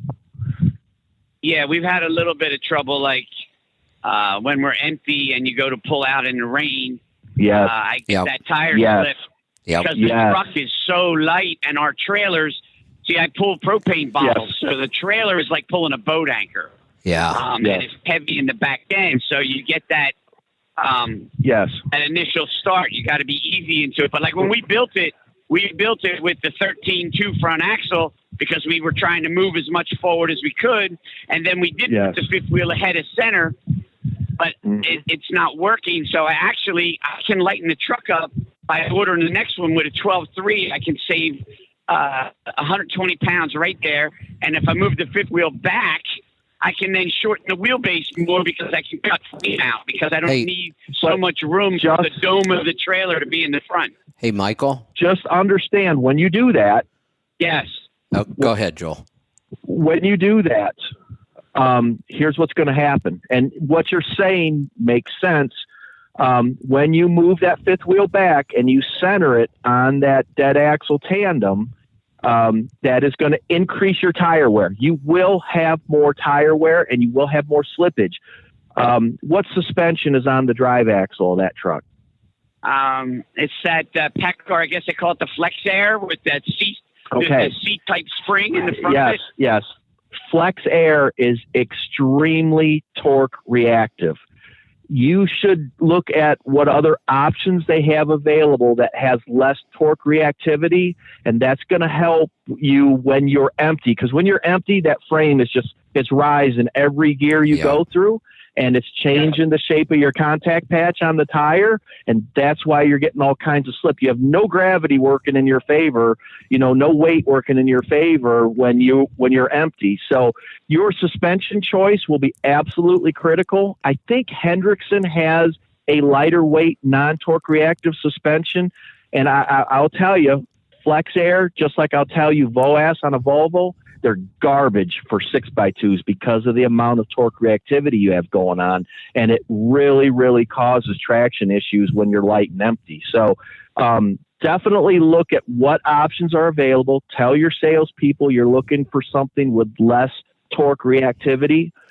Joel, hopefully they'll understand what you're looking for. You know what's coming. I'm going to rain on your parade here. Skip the salespeople and tell them you want to talk to the engineers. Yeah. there you go. A lot of that. We went back and forth with the engineers a lot, and they with stuff. They didn't want to give us the exhaust we want. We had to keep going back and forth and say why. I used Kevin's thing. Why? Why tell me why. And then they would approve stuff finally. Well, hey, Michael, I have another one for you. Cutting edge here. cutting edge technology if we're trying to lower weight. Why don't we inflate all of your tires with helium? There you go. there you go. The other thing you may look into, if you haven't already, I believe, and I'm not 100% sure, but I believe that Meritor has an aluminum axle housing option. I think you have to dig for it. They used to. I don't know if they still do. And I am not a Meritor fan for a lot of reasons. Yeah, but me either. That application, that aluminum housing may make some sense for you. Yeah. And as far as drive shafts and stuff go, you may want to look at Dana Spicer. If you don't have it in there already, is quite a bit lighter than everybody else on the market. Yeah. So those are two things that you may look at. There we go. All right. Hey, we've got some calls to get to, but I'm going to jump in with this. And I always kind of hesitate. I scroll Facebook these days just to find content, just to find ideas, just to see what everybody's going on. I don't post. I don't do much of anything else. And I always have to be careful because I comment on things and I know I look, these people, are friends or followers or whatever, and I'm not doing this to, shame anybody. And I don't put out names, but I always wonder if that person who posted that is listening to me right now. If you are, don't take this personally. But this really hit me hard because I've been talking about personal finance and, why don't we teach this more in school? It's such an important part of our life, and most people are just ignorant about it. Listen to this post and tell me if, I'm just way off base here or not. It says, somebody's name, so proud of you, baby girl, 18 years old and already bought your first brand new car, going to college and working part-time. Oh my God. Ouch. Ouch. I don't even know what to say. I agree. I'm not a financial guy, but that hurts. Oh my God. Talk about digging yourself a hole. How do you even make a car payment today working part-time? Yeah, and especially with the cost of college nowadays, you're in a hole before you even get started. And for an 18-year-old and a brand new car, what's insurance cost? Yeah. I hear you. All right, I better take some calls before I get all wound up about this. Let's go to Florida. Randall, welcome to the program. Randall? No? Anybody there? No, I'm not hearing anything. Yeah, looks like we just lost that line. Let's go to Texas. Paul, welcome to the program. Howdy. What's on your mind today? I think you get lots of things now because every time you say something, I need to tell them. I think you're getting two calls mixed up from yesterday. The guy that singled out his tires, didn't he have the Cat with C12 and is getting 10 miles a gallon? Oh, maybe. And the guy International was 6.6. You're right. I am mixing up two calls. Damn it. Now I'm going to, that's going to make a mess of things. I'm really confused now, but I think you're right. I think I did mix up two calls. Yeah. So, but the guy in Oklahoma City yesterday, Oklahoma City, it's terrible at the moment to find a decent shop that can get you in or is capable of doing something. So there is two alternatives. You can drive down to Texas and go to Redneck Diesel. Yep. Or that's a good one. The even better alternative, in my opinion, is you drive to the closest best shop to Oklahoma City is Pittsburgh Power, Saxonburg, Pennsylvania. Yeah, that's why these trucks have wheels. It's well worth the drive. Yeah, that's why these trucks have wheels. It makes them easy to move. Yeah. Yeah, and if you don't need a sleeper because they'll run you around to the motel and all is good. So, yep. Yeah. So, I forgot. Oh yeah, the horsepower and the big block technology and the cubic inch, all that stuff. So, when I was 18 years old, I bought a 1972 XA GT Falcon, 4-door Australian muscle car, 5.8 litre, 351 cubic inch, flying brick. In 1972, they were 320 horsepower. I still got that car today. Do you really? It's in the shed. It's in the shed in New Zealand. Yeah, it's in the shed in New Zealand. It's the Wow. motor was in pieces when I came over here. So it's been sitting in the shed for nearly 23 years. Cool. But it's only going up in value. So I paid when they were brand new. They were like $5,800 or something, and I paid $8,250 for it when I was 18 years old. When I got it. Wow. I busted my ass to get that car, and my mother and father were not impressed. And she said, "Who's that car?" When I pulled up, I didn't tell them I was getting it. Whose is that car? It's mine. What? Wait till your father gets home. I don't care. Yeah, that's right. Yep. So, but now, as that car sits in the garage with with the engine in pieces, it is worth $100,000 easily. Wow. And if I put the most expensive one I've seen, 200 that model, $275,000. So it's a pretty good investment. When I was 18. It's interesting you bring that up because we had several calls about investments today and should you be in or out of the market. And one of the statistics, I've mentioned this before, there are lots and lots of things we can invest in. Stock market, real estate, precious metals, all kinds of crazy stuff. One of the investments that has done really, really well over the last couple of decades, if you know what you're doing, and that's classic cars have been a fantastic investment over the last couple of decades if you knew what you were doing or got lucky. Sometimes you just get lucky.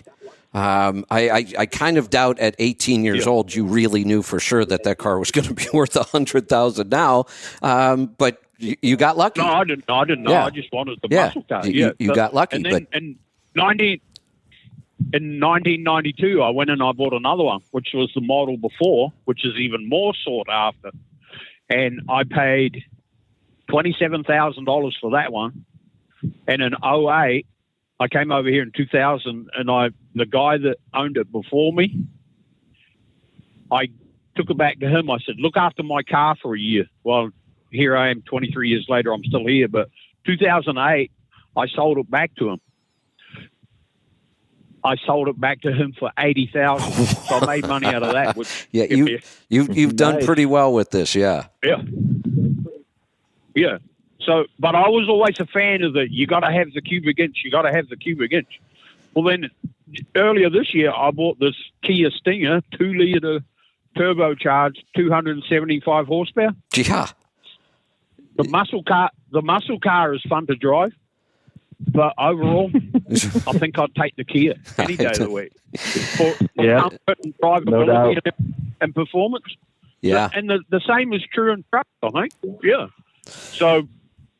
I will say there is another difference too that we need to account for, and the fact is that those muscle cars, those small block Chevys, I mean, any decent mechanic could take them apart and put them back together with their eyes closed, and you knew exactly when it didn't run, why it didn't run. It wasn't that hard to figure out. These new high performance, tiny little engines are not quite that simple. Yeah. Well, my Falcon, I was having, after I had the engine rebuilt. You always want more performance. Well, I'd got this thing where it was going pretty good. It was, you'd pull up at the drag strip, street drags, undo the exhaust pipe, and put a set of Hoosier tires on the back, and I'd go down the quarter mile in 13.8 seconds, which was pretty good for a street legal car back then. Here's something else. I was just thinking about David Counts, Fleet Air Filter. He's built a lot of cars that come down under. He builds cars that end up in other parts of the world. People, contract with him to build old American muscle cars, and he's sent them to Australia, New Zealand, and I mean, he builds incredible cars. But what we're talking about is almost a fusion of the, American big block or even small block V8s and new technology. Like he programs them now. Everything's all electronic now. He does, dual stainless steel turbos. I mean, he's got street legal cars that are putting out 1,700 horsepower. Yeah. So, I was having trouble with it. Yeah, I'd get to 5,600 RPM in top gear, and it would start missing. And I went to which was about 130 plus mile an hour, and I went to the mechanic shop, and I says, "Oh, it starts missing at 5,600." And he said, "What gear?" And I said, "Oh." He said, "You run out of air." Yeah, you're running out of air. I changed. Yeah. And so I changed the air filter, and then put a different carburetor on it, a high volume fuel pump, and it would go 6,200 RPM in top gear, which was 150 mile an hour. There you go. You couldn't. It still had 1970s brakes on it. You couldn't stop the damn thing. It would get up and go. But that's right. And that was 1999. Yeah. So onto the trucking thing now. Joel might have seen the picture of that guy that's built the black Volvo, the heavy haul one with the Cummins in it. Yeah, I saw that. Yeah. Well, I made some comments about that the other day, and I had various people told me that it wouldn't have been any good as a heavy haul truck with a D13 in it. And but I don't. And then someone said that they do heavy haul 105,000 pounds. Well, in my opinion, 105,000 or 129,000 pounds is not heavy haul, because there's still plenty of states that are permitted at 105 and 110, and that's not heavy haul. That's just regular freight, in my opinion. So, but a D13 would easily pull 105,000 up any hill in this country and go down the other side and be not a problem. But according to some people, you need a big Cummins for that. You're spot on. That D13, when you spec it right, would have zero issues doing that. So no, absolutely. He's built a nice truck, but I was disappointed when I found out it had a Cummins in it. But I've got a Cummins, because I was. Well, I was I'm going to follow this guy, and then found out it's got a Cummins in it, and it's like, oh shit, maybe I forget it, right? Yeah. So no, I did see that truck. Absolutely beautiful truck. Not my choice engine, but I'm sure it'll run just fine. He done a nice job on that truck. Yeah. Yep. Done a nice job on it. It looks good. So, yeah. Yep. Sure does. Can you put a picture? I want a picture of your lift axle where I'm guessing the drive shaft goes underneath it. Does it? Over top. It's a U. So it goes over top of it. Okay. Yeah, because I was curious about that. Can you put some pictures of your lift axle and drive shaft when it's up and down? I'm curious to see that.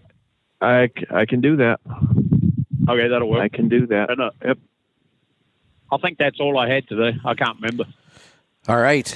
That'll work. I'm not going to ask any financial questions. Yeah, so, okay. You don't need to. You've prepared for retirement with all your classic cars.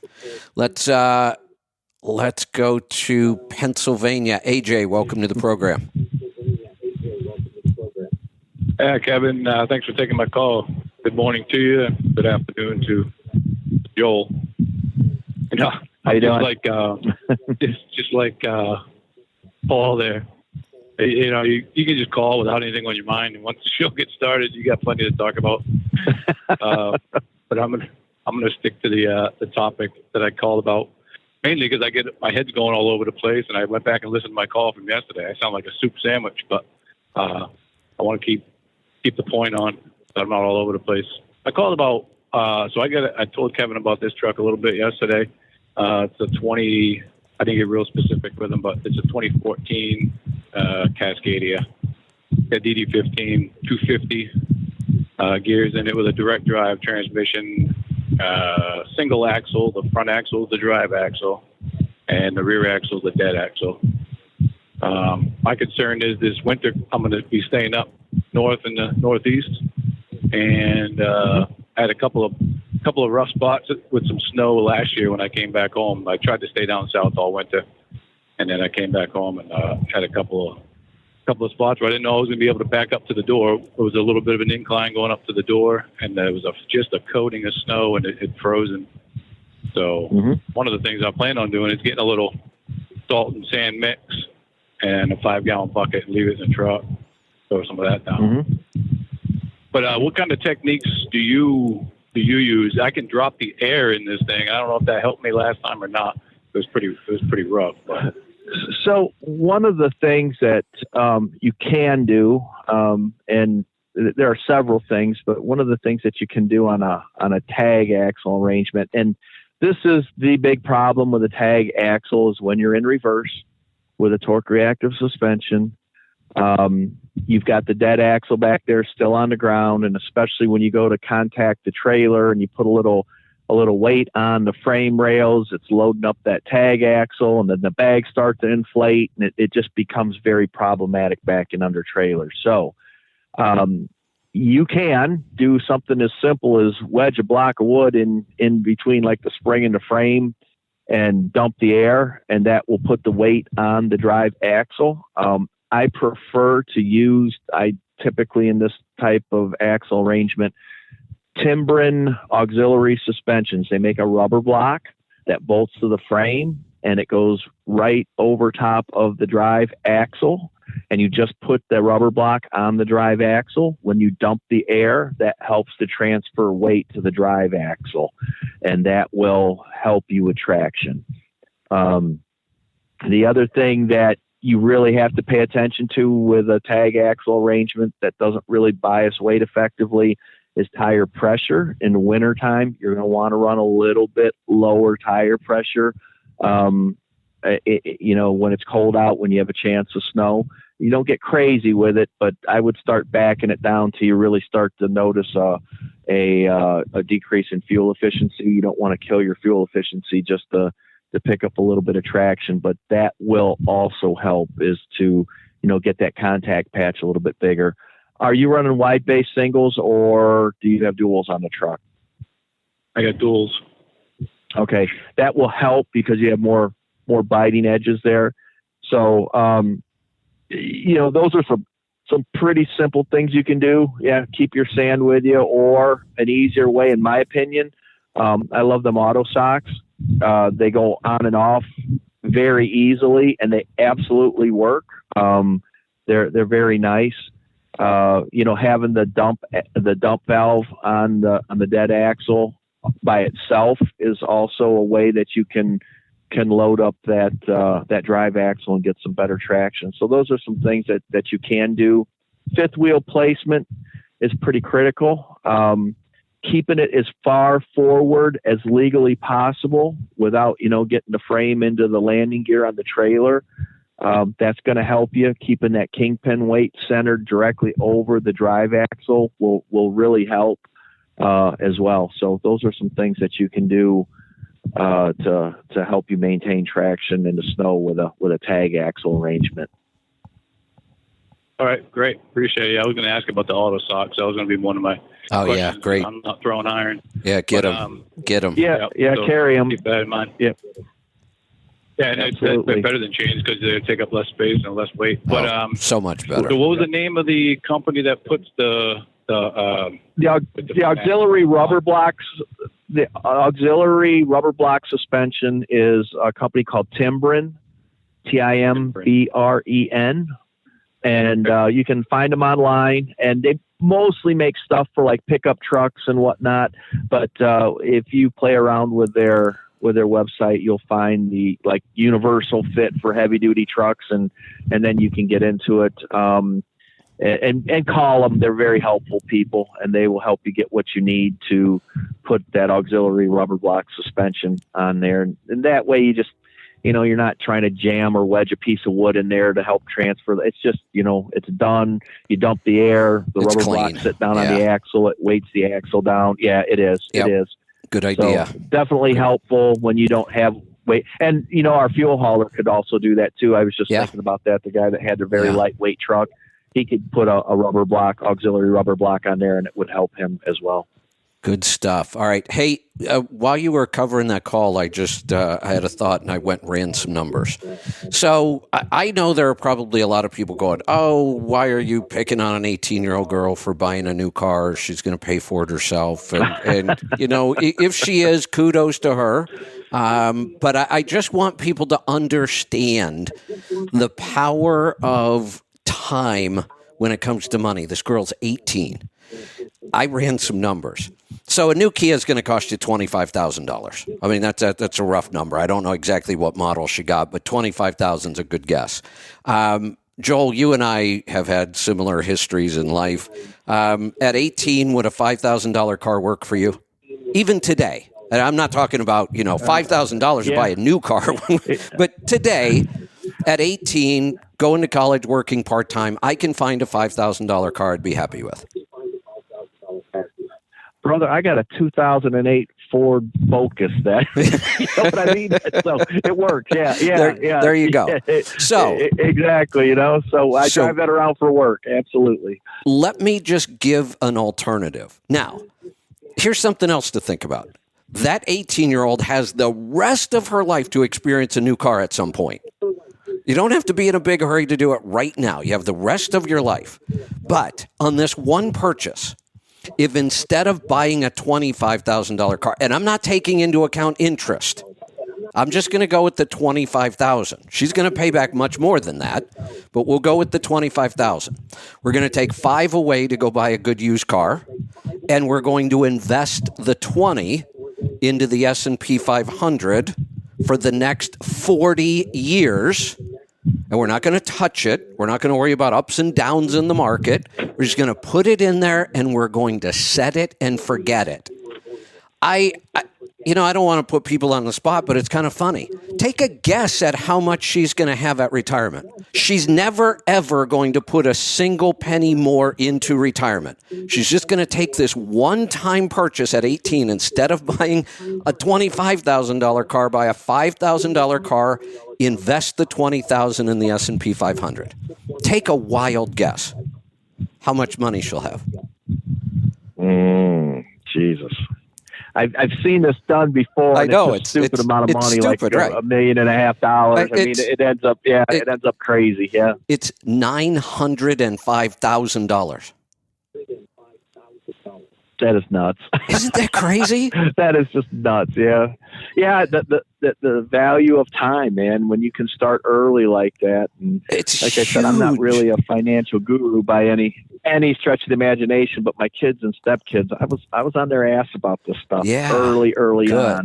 Good. You get into the market and so they're all doing well now because of that. And it was just simple advice like that. Nothing technical. Just get in. I don't care what you do. Just get in early, and while you're young. So absolutely. Here was another weird example. I calculated this when my kids were young and we started paying them to work in our business, which is a great tax deduction if you own a business.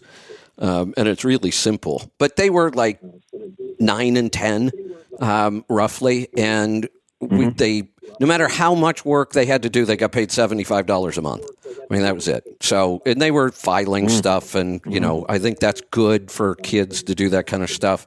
But I ran the numbers, and if they did that from age 10 to 18, and if they didn't touch the money at all, just not at all, we're going to invest it all just to see what's possible. So $75 a month. And then once they turned 18, I said, all you ever have to do for the rest of your life is just keep putting in the $75 a month. And even at a minimum wage job, when you're a teenager, you can do that. You're going to sacrifice a little Sure. bit, but you could do it. And then once you actually started working like real jobs, $75 a month becomes nothing if you're talking about retirement. And they would have retired with like $6 million on $75 a month. That is awesome. Yeah. That is awesome. That is really cool. Yep. Absolutely. It's time. Why don't we teach this in school? It's hard to say. There's so many things we should be teaching in school that we just completely ignore. Yeah, Yep. Financial responsibility and being able to handle money. It's almost like they prefer everybody to be broke. Oh, absolutely. It's the goofiest thing, but yeah, Yep, absolutely. Yeah, not just broke, in debt. Well, right. Right. You hold to the government to make your life work. It's way easy to control the herd that way, I guess. You know what I mean? And they definitely don't want you making money and thinking independently, because then you become a problem, right? That's for sure. That's the way I see it. No, that is exactly right. Let's go to Texas this time. Tim, welcome to the program. Hello. What's on your mind today? Can you hear me? I had some questions on the new Volvo. I'm seriously thinking about pulling the trigger on one of those, but bottom line is I'm 60 years old. Just turned 60 in July. I'm going to keep trucking for another 10 years. I'm just wondering what truck spec like what Joe has, what would that cost, and how long is the build time or the wait time to get it? So wait times are going to vary by dealers, and depending on what the economy does. Some of these fleets are, they're backing out of orders now, and dealers are getting slots available a lot sooner. So you'll have to shop that around. The cost is about the same as any other new truck on the market. Depending on how you spec it, it's going to be from $155 to $250. Just depends what options and stuff you throw on it. A well-spec'd V&L iTorque 760, you're in that $180,000 range to $205. You can get a little crazier, or you can take some options out of it and move that number around. So you definitely have to talk to a dealer to get yourself some firm numbers. Something interesting here with your age, and something that we don't really think about. My truck has a heated and massaging seat. I'm 53. I've got some arthritis going on. It is so nice. I would have a hard time spending an entire 11 hours in the seat without it anymore. It really has enabled me to drive comfortably much, much longer, not having to shift and taking that stress and strain away. It's made a huge difference as I get older. Things I would have giggled at when I was 25. Yeah, who the hell needs that? And, all that you'd think is just bullshit. But, as I get older, very, very thankful that I have these options, because it's going to let me drive significantly longer, stay behind the wheel. And that's where I like to be personally. So, it's kind of a good move for a guy that, is getting a little older, that wants to drive a little bit longer. The truck really enables you to do that physically. Yeah, that's one of the reasons I'm thinking about it, because I drive a 99 T800 right now, and I've had it since it was about 1 year old. And I got to micromanage this thing constantly, and it's just it really is a pain. I mean. And that's what I was looking at. The ease, put it in cruise control and go. Or this truck, you don't do that. Yeah. No, that's exactly right. We've always been taught we've got to babysit the truck. We got to watch this gauge or watch that gauge, and shift when this tells you to do this via the gauges. And honestly, at my age, I don't want to have to do that. I want to be paying attention to the road. I know that my reaction time is not as fast as what it used to. It's just not, especially at night. And I can't be watching a gauge cluster and still drive as safe as I want to. And I don't have to do that with this. And so, no, you're spot on. I think what you're thinking there, you're going to go from having to micromanage the truck to letting the truck do its thing in a very efficient way. And I think you're going to be pleasantly surprised at how your quality of life improves behind the wheel. Especially if you get that heat massage on the seat, man. I look forward to getting into the seat now because I'm going to feel better at the end of the day. So it's pretty cool. Yeah. And the other thing is with this truck, I mean, my 30-day average is about 5.8, and I do everything I can to get good fuel mileage on this thing, and it just won't do it. But I'm thinking that, if I run enough, then the fuel savings I have will pretty much pay for the truck. I won't. What do you do? Are you pulling a van, a flatbed? What duty cycle? Flatbed. Gotcha. And yeah, and I may go to van, as well. You'll definitely see a fuel efficiency increase by going to the van because you're in control of the aerodynamics at that point. I do have a couple of guys that spec the new iTorque that are pulling Conestogas, which are traditionally very hard on fuel because it's essentially a parachute. Right. They're just knocking out of the ballpark. They're getting into that 9 mile a gallon range running a spread axle Conestoga. So that's incredible. It can be done, but just an open platform trailer flatbed, there's so much variation on the aero that I would love to be able to tell you you're going to go from 5.8 to 9, but there's just too many things out of my control to be able to tell you that. If you were telling me you were in a van trailer, I'd say, you're definitely going to be able to do that. So you will get into a much nicer truck. Chances are your fuel efficiency is going to increase significantly. I just couldn't tell you how much. Right. Yeah. Say, one other question I have for Kevin. I got your app to listen to, listen to the shows. Yeah. You don't post every show every day, or? No, we do. What is the deal with that? We do. So there's a couple things. Every now and then we skip a show. I might take a day off. We might have a technology issue. So there could be a gap here or there where there's just a show missing. The other thing I've seen a lot of with the app is sometimes refreshing the app. Do you know how to kind of pull down that list and refresh it? No, not really. So when you're looking at any list, like a list of shows or that, if you just put your finger and pull down, and then you'll see a little spinning wheel up there, and it'll refresh. Sometimes refreshing like that will make it show up. Worst case scenario, remember we're still working through some things on the app. Worst case scenario, I've seen somebody had to uninstall and then reinstall the app, and then all the shows were there and they were fine.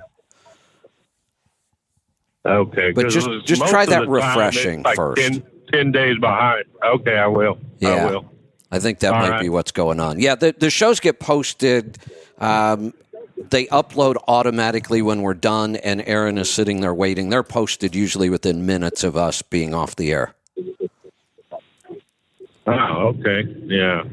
Because like I say, most of the time, I don't see it. They're like at least a week old. Oh, try refreshing and see what happens. And if that doesn't work, and if you don't mind, try uninstalling and reinstalling the app. And if for some reason you still had a problem, call tech support, and we'll get you figured out. Okay. So back to the truck.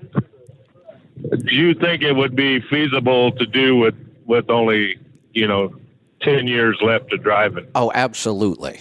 Absolutely. You spec a well-spec truck is going to pay for itself in the first year or two.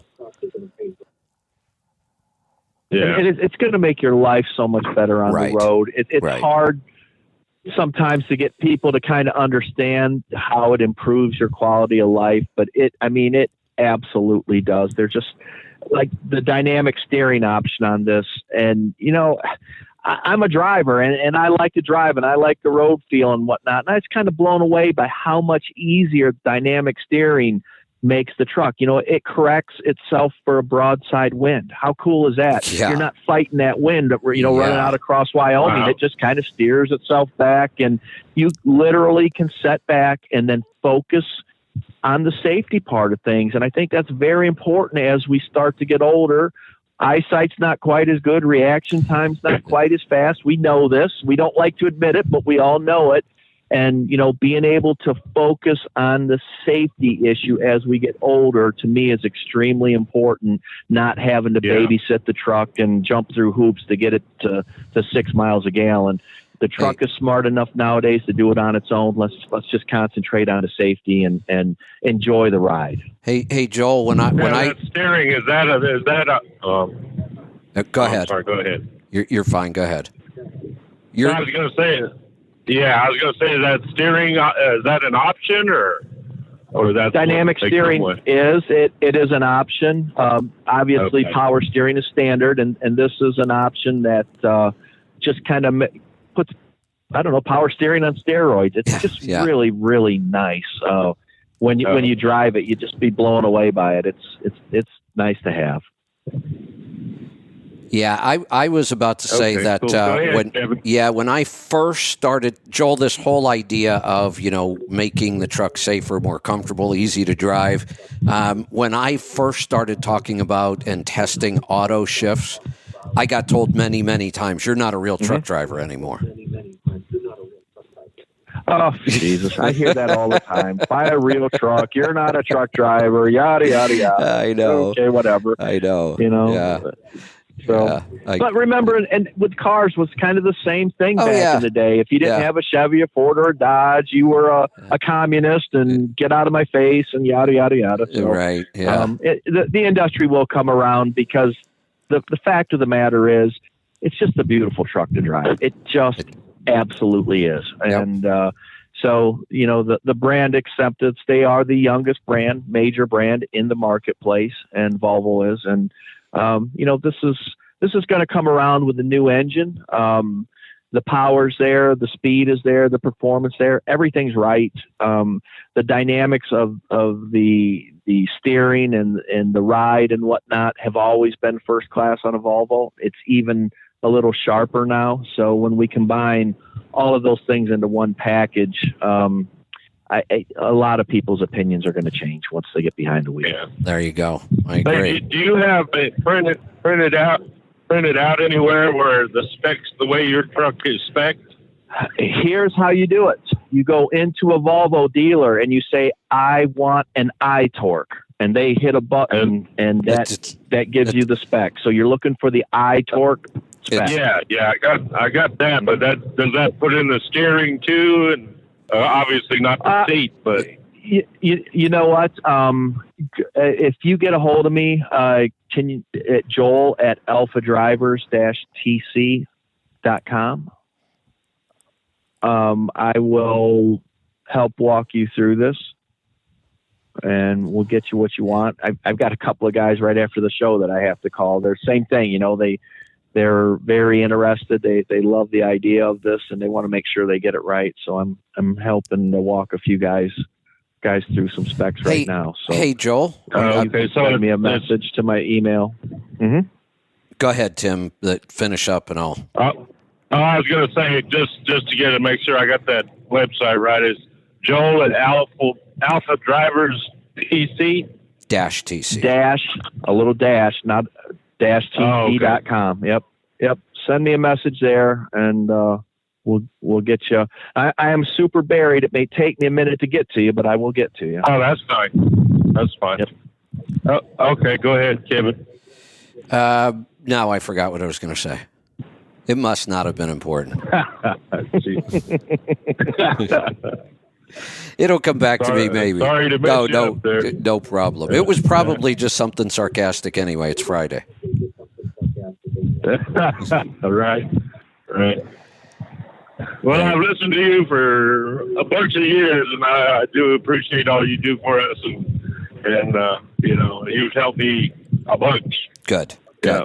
So, Well, thank you for your support. We're going to grab another call here. We're off to Florida. Matt, are you still dodging hurricanes? Guess it's moved on from there. Yeah, it's moved on, and I'm just about to Georgia now, so on I-75.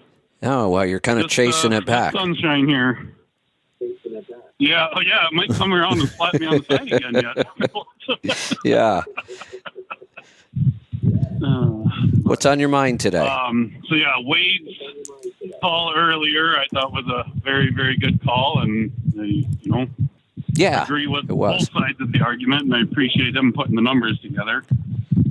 So, yeah.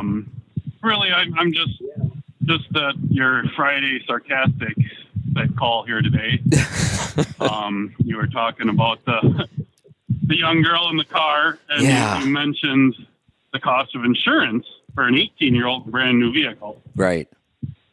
My son, 17 years old, he's got a friend that just this summer got his license, got a vehicle and all that. And, male. So, young male, he's got his own pickup. Right. They are way more expensive to insure than females. His parents on the insurance form selected non-binary. Since that's a thing these days. Oh, no. Made his insurance way cheaper. Somebody's going to have to explain this one to me. Insurance companies, when we talk about math and numbers, nobody runs their business on more numbers than insurance companies. Every single decision they make is based on numbers. What justification do they have to claim that? Why would they do this to themselves? Who says somebody's more safe because they claim they're What the hell does non-binary even mean? I don't even know what that one means.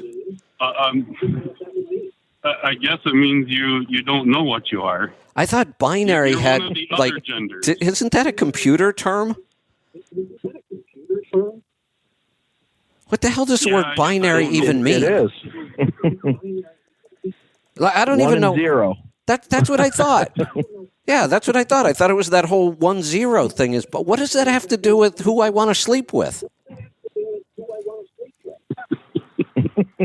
No, this isn't who you want to sleep with. This is what you identify as. Okay. See, I'm so confused. Wouldn't that tell me who I want to sleep with?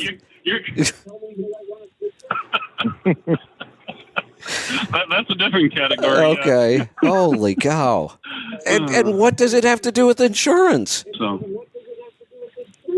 I laughed so hard when I heard that when he was telling us that story. And well, the opinion. Anybody else out there with young male kids, if it's an option on your insurance, you might as well select it and save a few bucks. Let's beat them at their woke game. Well, you know what's going to happen. The government's going to use that information to decide that we've got this many non-binary people or whatever, and it's going to get crazy. Oh, you're right. Oh, man. Unbelievable. I will end with actually helping some people. The last call about the app, and you were saying refreshing it. Yeah. That I use Apple, so I don't know if there's a difference at all between the two systems. But when you're on the home screen across the bottom, there's the actual home button, and then there's the discovery button that looks like a microphone. Okay. If you click on that, and of course it ain't working as I do it here. The next screen, discover, it says shows, and it actually has, all the little pictures and the different titles of the different shows. Right. Next to shows, it has the thing that's called episodes. When you click on episodes, then it actually shows you all the shows in order by date with the newest on top. Okay. And that screen you can pull down and refresh. Okay. And they do upload every day. Sometimes it's, I'm assuming Aaron has to do it manually. So Yes, he Sometimes does. it's right after the show. Sometimes it's an hour after. It just Yeah, depends how busy he is. Yeah, and sometimes that's my fault. Usually if it's late, it's my fault. So we automated my part of it because we knew if we didn't, I would screw it up. Aaron's part is still manual, but even though mine's automated, I still manage to screw it up once in a while. What I have to remember is when the show is over, I have to give it like 5 minutes for my automation to happen. And occasionally I'll say, goodbye, I'm done. I'll slam the lid of my laptop closed and I'll go do something else. And later on I'll see Aaron's been texting me 100 times. Where's the file? So that's usually my fault. Oh, shoot. But I'm pretty sure I don't know that we've ever been more than a couple hours late. I don't think it's ever been a day. No. Yeah, there was one time Aaron was on vacation on a Friday, and okay. I think it was a few hours, but I mean it was still the same day. Yeah, good. But one just comment about Florida and the hurricane. I have quite shocked the response and the amount of not first responders, but the electric companies, the tree trimming companies. I have never seen this many vehicles down here. There's a group of them from Oregon insane. Heading that way. Yeah, I seen Montana plates today. Yeah, it's just it's pretty incredible. They are saying now this is what they're thinking the 5th largest storm to ever hit the hit the country. Yeah, I think that was based on wind speed at landfall. I think. Yep. So. Yeah, well, since you brought it up, I wasn't safe and I wasn't going to get too political today, but I'll just throw this out there because I've talked before about if you want to mess with your brain, just flip back and forth all day long from CNN to Fox. It'll just make you insane. Yep. I watched them yesterday. They were like, this is all climate change. That's all CNN could talk about yesterday. And these idiots, some of those people, Joy Reid, she's like a Harvard graduate. I don't know if she could pour piss out of a boot if the instructions were on the bottom. I don't know how you make it through Harvard and you're still so stupid. She went on and on and on about, we used to have, 1 or 2 hurricanes a season. Now they happen all the time. I'm like, what is she talking about? Isn't this the first hurricane Florida's had this year? And it's almost over. The season's almost over. They're not happening all the time. They're not even getting more intense. You can go back and look at the data. You can go all the way back to 1900. We're having far fewer hurricanes now. Last several years, we've been down in numbers of hurricanes, not even close to what it used to be. There is a little bit of indication that they might be slightly more intense, but not much, and it really just depends on how you look at it. And honestly, in 1900, we weren't able to measure them the way we can now. We didn't have hurricane hunters flying into the middle of them, measuring this stuff all day long. It's just this whole climate change is about to make me insane. Well, I hear you. If you read the book Fossil Future, he goes into a lot of this detail in there. And the number of people dying weather-related has been going down for a long time. Way down. Now, I forgot about that one. You're right. That is safety-related, Yeah. With building codes and, advanced warning systems. It's not the storm itself. It's right. The society we've built to be able to prepare for them. But and even the whole, he goes into the whole climate change side of stuff and how fossil fuel stuff. It's quite eye-opening if it's the opposite of the story that's being pushed worldwide. Sure is. Yeah, I've got that one on my Kindle. I think I may have even started that one. I don't know.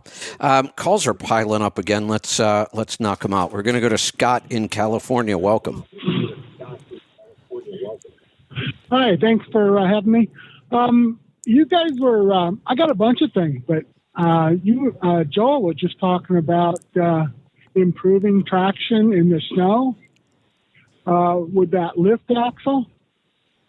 And it got me to thinking, man, I really could use some advice on that.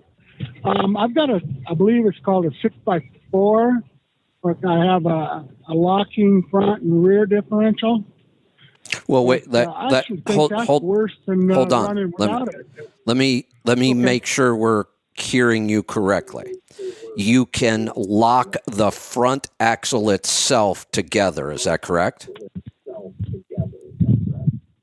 No, I can lock the front. Okay, and the rear. So you said that in a way that was misleading.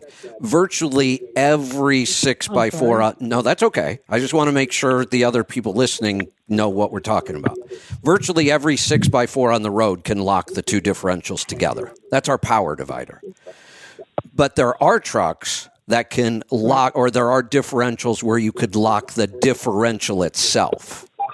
And technically, you could build a truck where you could lock the front differential, you could lock the back differential, and then you could lock the two together.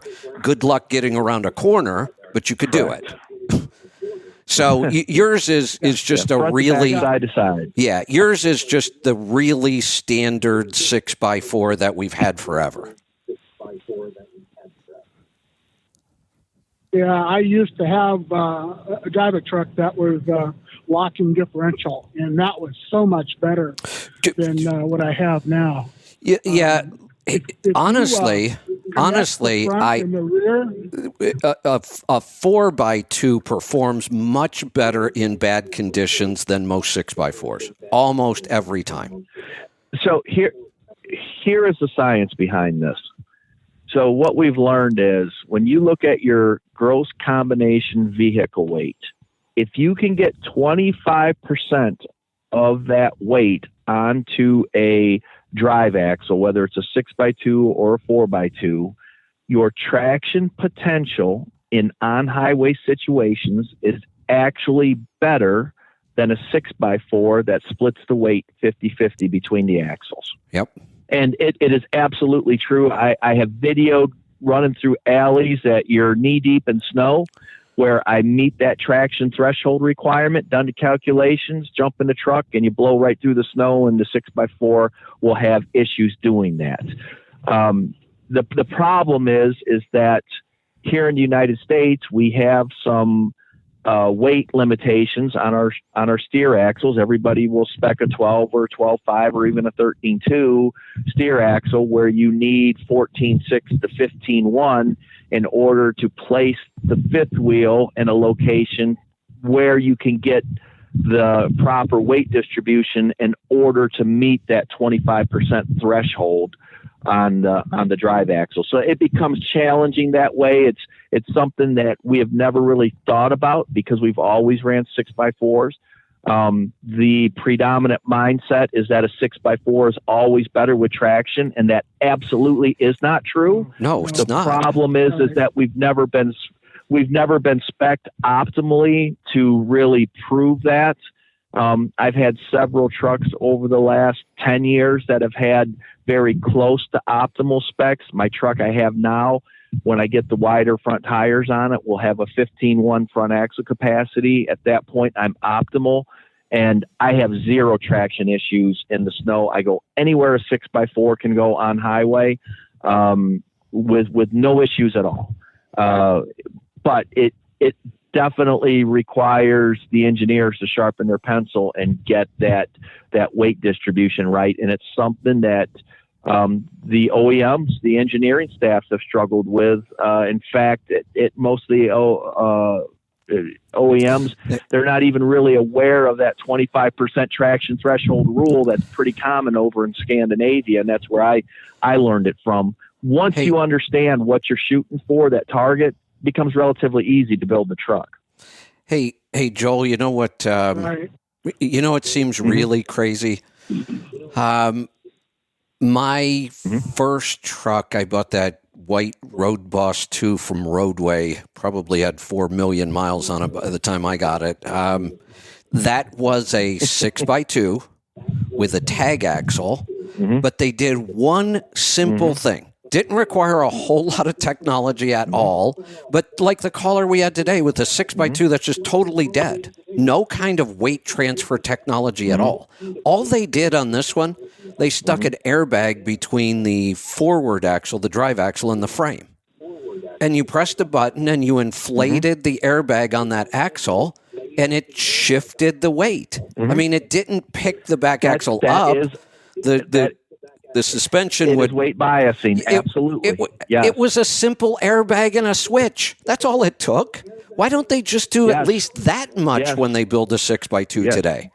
Well, here's the thing. The skill level of the driver and keeping that truck legal is of great concern to most fleets. Oh, that's and when true. you have a so-called dumb system that's very simple, it works great if the driver has the skill to use it. And that is the problem. So with today's Volvo system, it keeps you legal no matter what happens. Definitely more technology involved there, but it definitely keeps you legal without the driver having to think about it. So what you're saying is essentially what the Volvo system is based on, that type of weight biasing technology. It absolutely works. You are 100% correct. You know, it's kind of the opposite of the block. Using the block does the same thing in an opposite way. It's the exact, yes.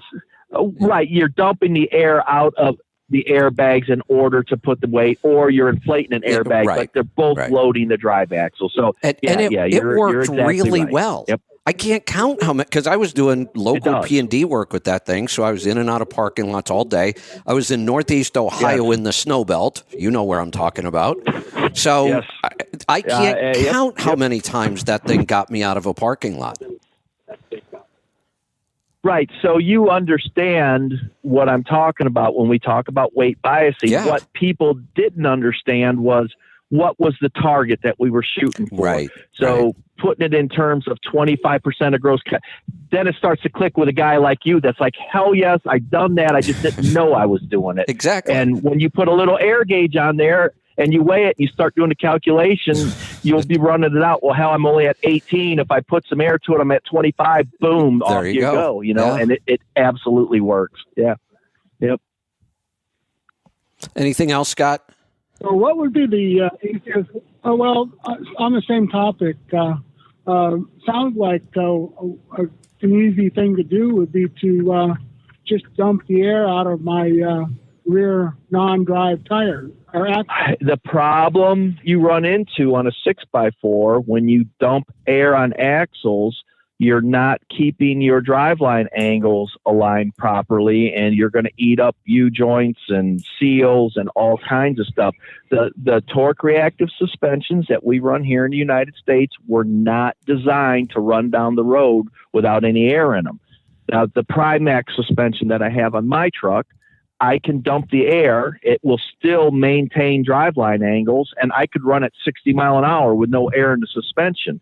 With the typical non-torque reactive suspensions, you're going to take the transmission out. You're going to take the bearings out of the axles. It's going to vibrate. You're just going to have all kinds of issues. That's why you can't do that, and why you would need to put either the airbag setup that Kevin's talking about that will put it directly on the axle, or a rubber block to help you maintain driveline angles when you dump the air. The other feature they had on that system was you could only keep that airbag inflated while you were in low range on the transmission. As soon as you flipped the selector to high range, the bag would deflate itself. And that makes a lot of sense. Yeah, so you couldn't mess up your driveline angles at highway speeds.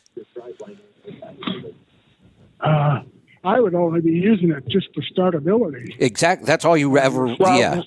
Trying to get moving. Yeah. This is all you would do, but even with just startability, over time, you will notice that you will get into some issues with with driveline angles. And this is something that, people don't necessarily think about. And it's why the manufacturers, they work so hard to come up with systems that don't put you into that position. Because I can guarantee you, say Volvo said, "Oh, let's use the bag that Kevin's talking about. We'll put a manual switch on it." They would go to the component supplier, Dana, and Dana would go, "Bullshit!" Because we're going to have people yelling at us that our drive shafts aren't where. Yeah, exactly. So they go, "Nope, we're not approving for that." Yeah, so this is why we have the systems that we have today. Look, I get it. We can home engineer some very clever things. And if you're very careful as a driver and you understand what could happen, you can do a lot of things. There is no doubt about it. But you can't put that type of system out into mass production without getting a whole lot of pushback by fleets. Yep. Yeah, I can understand that. What about moving the tires back, the axle back? I can't slide my fifth wheel any further forward. So I'm already limited on my steers. You can. You always want to run with your axles in a position where the drive axles have the most weight on them. Drive axles are meant to run most efficiently when they're loaded and loaded to capacity, and that also optimizes the tire footprint. So often you see guys will have 33 or 34,000 pounds on the tandem. For whatever reason, they're thinking they're more fuel efficient by running more weight on the trailer tandem. And that is not the case. You always want to keep it loaded. So absolutely, anytime you can slide back, you want to load that drive axle tandem right out to 34,000 pounds. Obviously you can't go over, but you definitely want to see your weight right out to capacity on that. So your axle's more efficient, and then your tires have the optimal footprint on them as well. So would that be with the kingpin right over the drive axle? The kingpin over the drive on a tandem axle, if you have the right wheelbase, you don't have some stretched out long wheelbase, you want to get right in between both of the axles, in between your drive axles. You want that kingpin weight split between the axles 50-50. Now, for aerodynamic benefit, you may want to slide it forward as far as possible to close the gap up. So now you're going to get a little bit of traction compromise in order to increase aerodynamics, which in the majority of circumstances is just fine. If you're going to be climbing Eisenhower and it's going to be a little snowy or something, you're going to want to make sure that you've got as much weight on the truck tandem as possible and forget about the aerodynamics, whatever sliding arrangement you have to do to achieve that. But, in most cases, we really haven't thought about wheelbase as it relates to weight transfer and aerodynamics, in a holistic approach. I spend a lot of time thinking about that type of thing when I set my 6x2s up. I want to keep, my gap between the truck and the trailer when you measure off the side of the fairings about 13 inches. I want a 39-inch back of cab to front of trailer measurements. So I run about a 217-inch wheelbase when I'm axle down. When I'm axle up, I'm closer to 241 inches because of the way you measure things. So the gap doesn't change. Keeping that gap closed for aerodynamic efficiency while having the correct weight distribution, that can be a trick at times. Yeah. You start to get the hang of it after you spec'd a few and you screwed up a few, and even the guys that, are super sharp with the calculations and the math, they don't always get it right. So once you get that right, though, the fuel efficiency is great. The truck handles well. Tire life is excellent. Traction is good. It just works very well all the way around. So, if you get the opportunity to spec a new truck, it's something that you really want to do your homework on, and you spend quite a bit of time making sure that that's right, because it's going to have a significant impact to fuel efficiency, tire life, traction, and the ride quality of the truck. Okay. Yeah, thank you for the 13-inch. That was one of my questions, too. So, Okay. I'd like to just kind of comment on that two-speed rear that you were talking about yesterday, Kevin? I don't remember talking about a I've two-speed got a rear end Cascadia. yesterday. Oh, no, not rear end. I'm sorry, two-speed reverse. Oh, okay. Yeah. That makes Gotcha. sense. Okay. Yeah. I'm in a Cascadia, 2021 Cascadia, and I've got the two-speed reverse. I'm like, the hell have I got this for? If they would make the first gear reverse a crawler gear, then I'd love it. Because I would like to be able to slow down for reversing. You Right, got it. exactly. You got it, my Like, friend. what do you want? Yeah. Do you race going back? Yeah, no, I So get it. that's You're exactly right. how the new Volvos are set up with the 13 and the 14 speed. We have a crawler gear reverse, and then we have a regular reverse. And you're exactly right. When you're backing around in a very tight area, that deep reduction is just absolutely fantastic. You're starting a heavy load on a extreme grade. Nothing beats that. It's surprising that we haven't seen it in the industry before now. That's And, what I was just. I'm glad that Volvo's kind of led the way on this. Yep.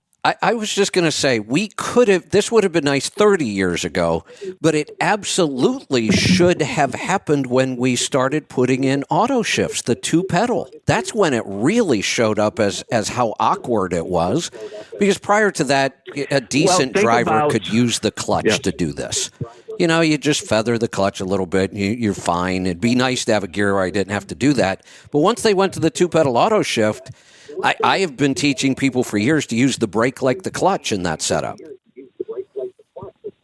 Right. And think about, you get a group of engineers, they set in an office or an office building that has a bunch of cubicles. They're not out in the truck like Dwayne came out in the truck with me. Yeah. So they go, well, look, we've got a manual transmission. Let's just put controls on it. Nobody thinking about, we may need some more reduction here. And I mean, look how many years that continued to be the case until, I was barking at them forever. I need reduction. Right. No, you don't. Yes, I do. Yes, we do. Yes. Yeah. Nobody else complained. Well, they don't know any better, And then you put them in the truck, and they're like, now I see what you mean. get it. Yeah. Yeah, absolutely. Yeah, absolutely. So, yeah, cool stuff. Okay. Cool Thanks stuff. for that. All right. Well, thank you. That's all I have. You're welcome. Thanks for the call. Let's go to Illinois. Brandy, welcome to the program. Thank you, Kevin. Just wanted to reiterate on the app. I asked you this question, and what you had told me was right. All you do is pull down on the episode screen, and the next episode will show up, and that's on an Android. Let's see. I was listening so Wednesday's show is absolutely fantastic. And I was listening Thursday, and I clicked on the Thursday show, and the show changed, and then the music came on, and I realized, why is nobody not talking about Wednesday's show? I was listening to a other show, and basically it's something on the app now. It says you have to go to live stream in order to listen to live. Otherwise, I guess you're just getting the regular stream, and you could be listening to another show. Could be and any, not even realize. Yeah, it could be any random show. It just right. Right. Yeah. Yeah, that would be confusing. So I was kind of shocked. Yeah. It's like, why is nobody talking about that great show? So I also am curious about the moringa tree. You said it was going to take 3 days to get to you. I wondered if you got it. I'm really interested in having one of those myself. I got an email yesterday. It shipped, but it must be shipping pretty slow. It's not going to get here till Tuesday. Okay. I noticed they were 4 to 6 feet and $139. I don't know how it gets shipped to me, but I'm really interested. Yeah, the site that I used, I've actually had really good luck with this website for trees and some shrubs and some other things. Fastgrowingtrees.com is where I got mine. I think that's where I saw that. Sounds like it, because that is the price. Now you could also get them all the way up to like 6 to 7 feet. And they weren't that much more, maybe $159. But I'm gonna grow mine in a container, so I don't need it to be really big anyway. I'd grow mine in the house. I live in the Midwest, and I don't think that's going to work out very well. Well, you should really, and timers and stuff like that. You should really put it in a container that you can move outside. You should have it outside all spring, summer, and fall. You only need to bring it in when there's going to be a hard freeze. I see. Okay.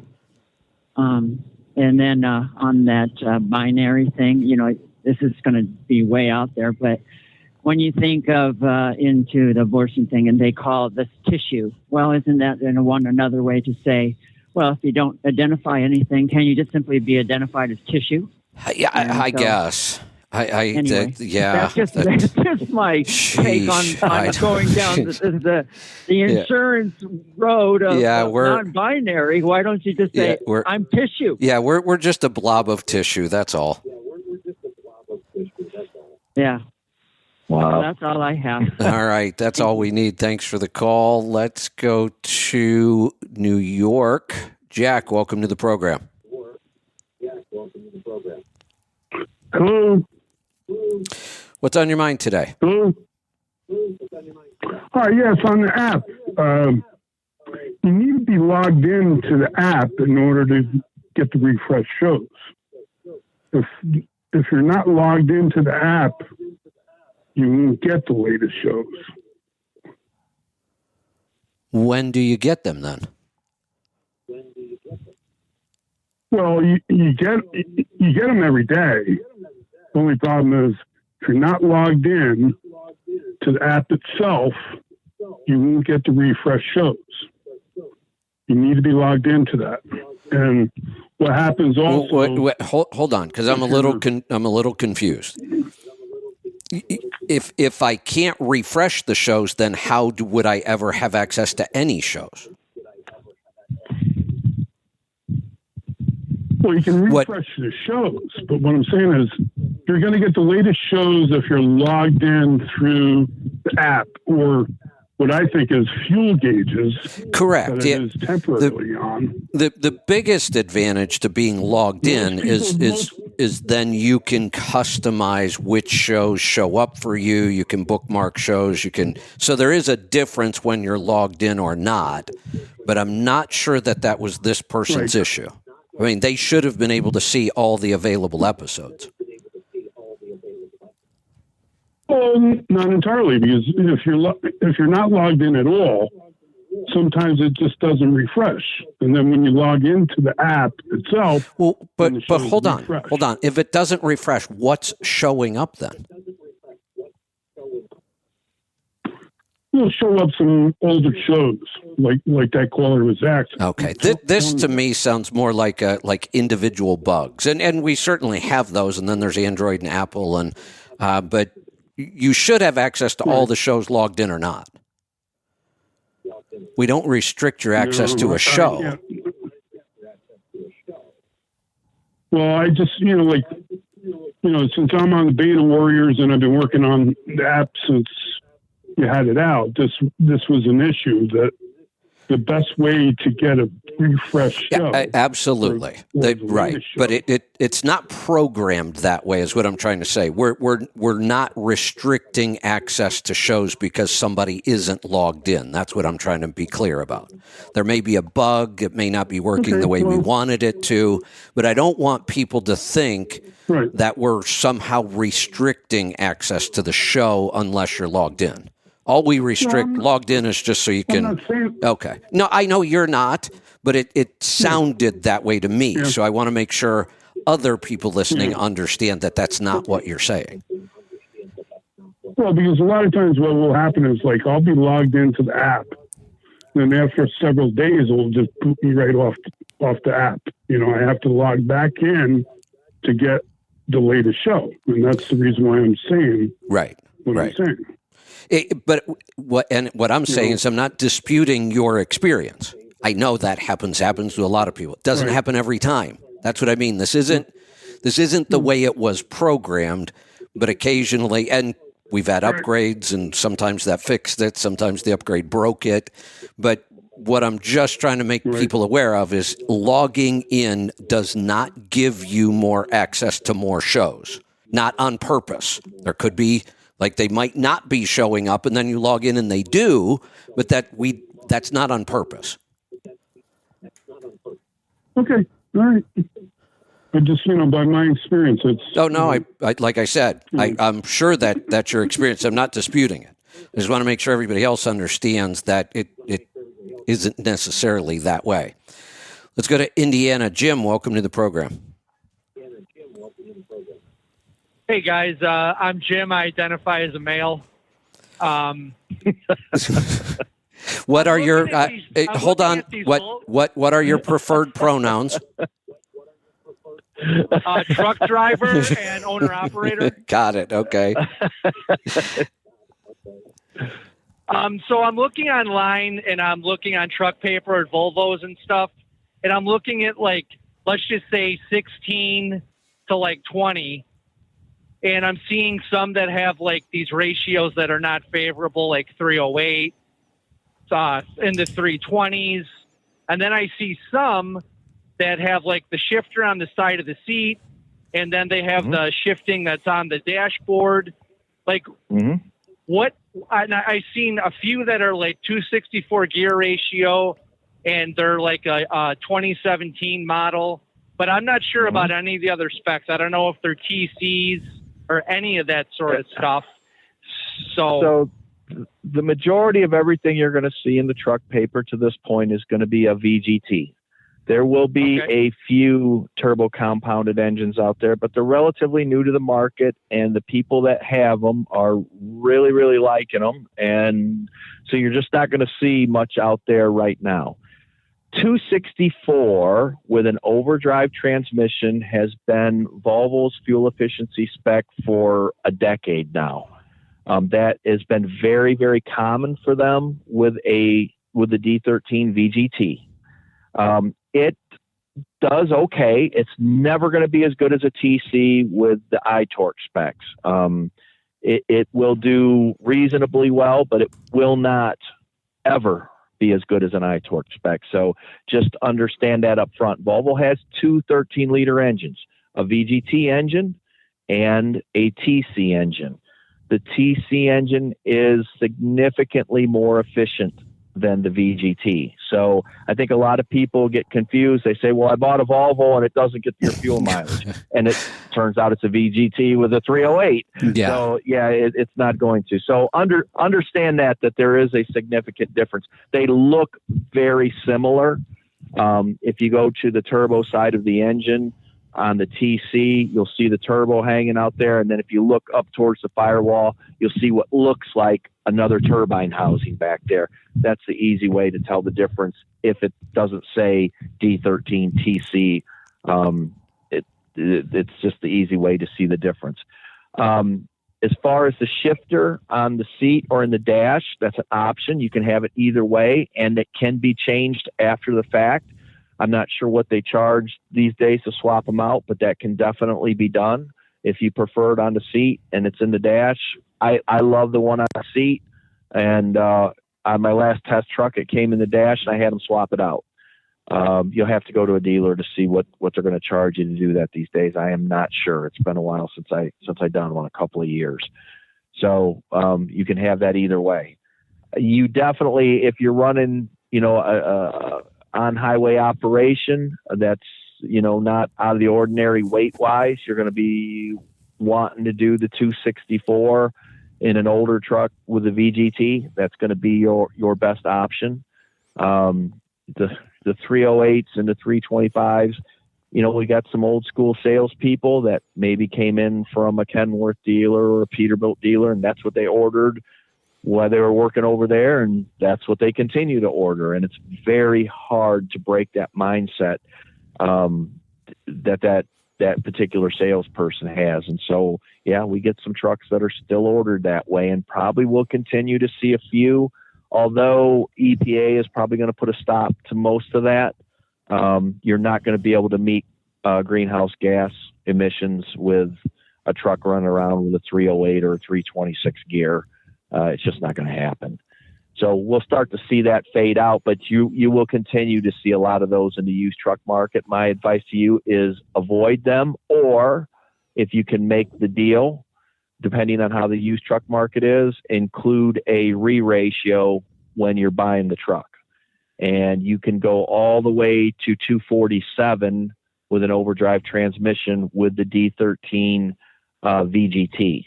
You can't go any further. The startability won't be there. And the way the torque curve works on the VGT, once you get past 247, you're not going to be happy with it.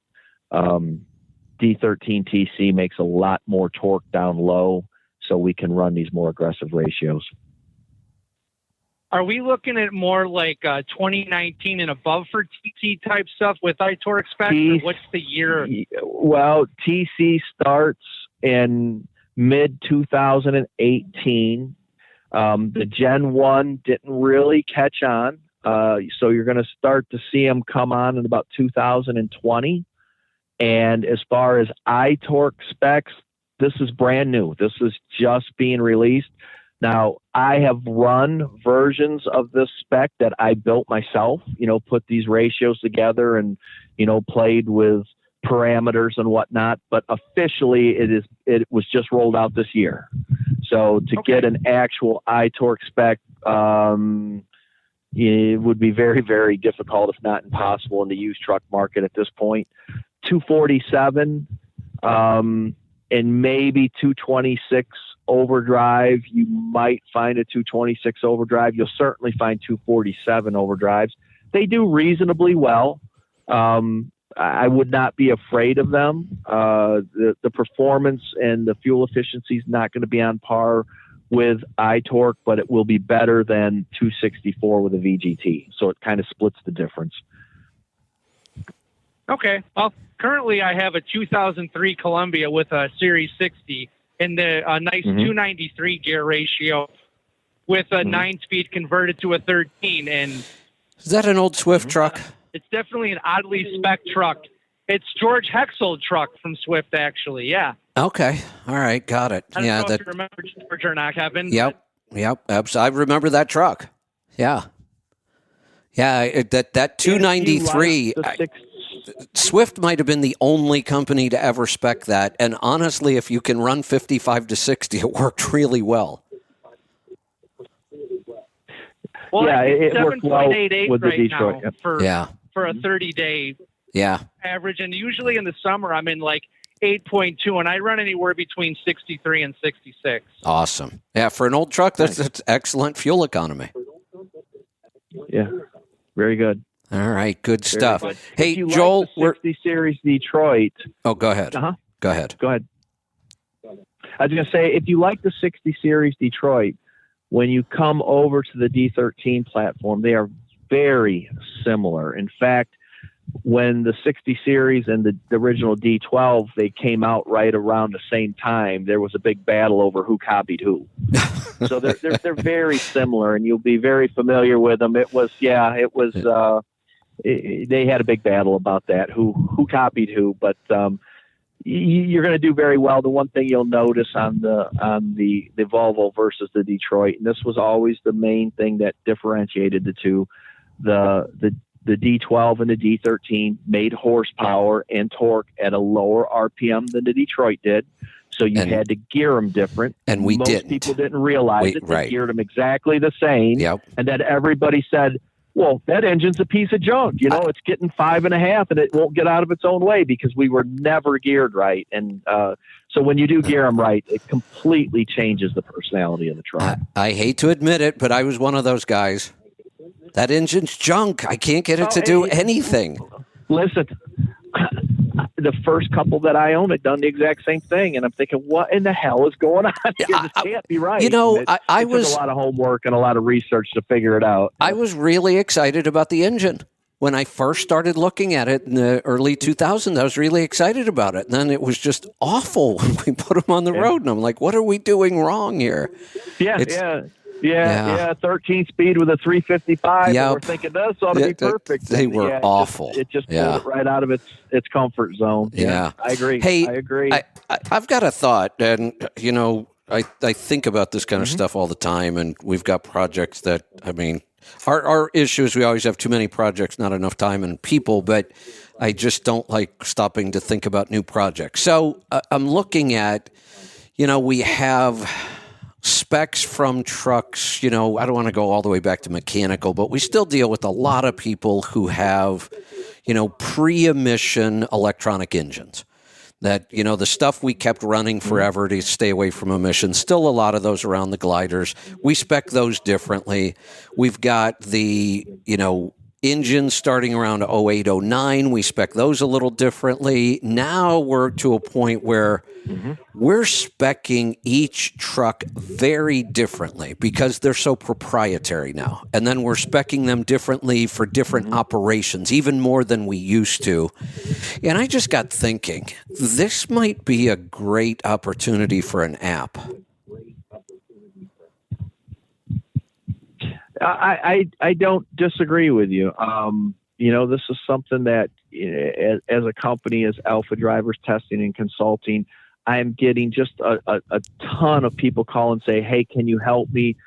An app would be great. The problem I think that we run into, and maybe we can solve this with the app somehow too, is that it's very hard for even the salespeople to keep up with the technology. It's evolving so fast and they're confused. And so when you bring in a set of specs, they're not at all comfortable ordering that. They're always trying to push into something else. So I'm not exactly sure what the best way to handle this is. When I take the time to actually get the guy that wants to buy the truck on the phone and get the dealer on the phone and kind of bring them together and hold their hands and, we all sing Kumbaya and then order the truck. It works a lot better. Yeah.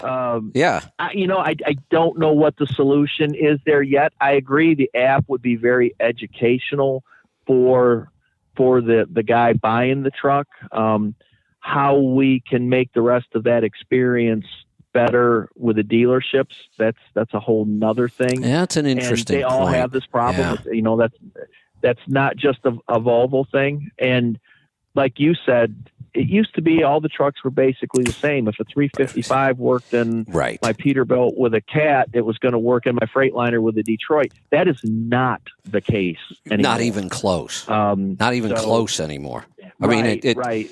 The difference is, you can still go spec your trucks that way. You're just missing huge opportunities for savings, efficiency, and it's fuel, it's maintenance, it's downtime.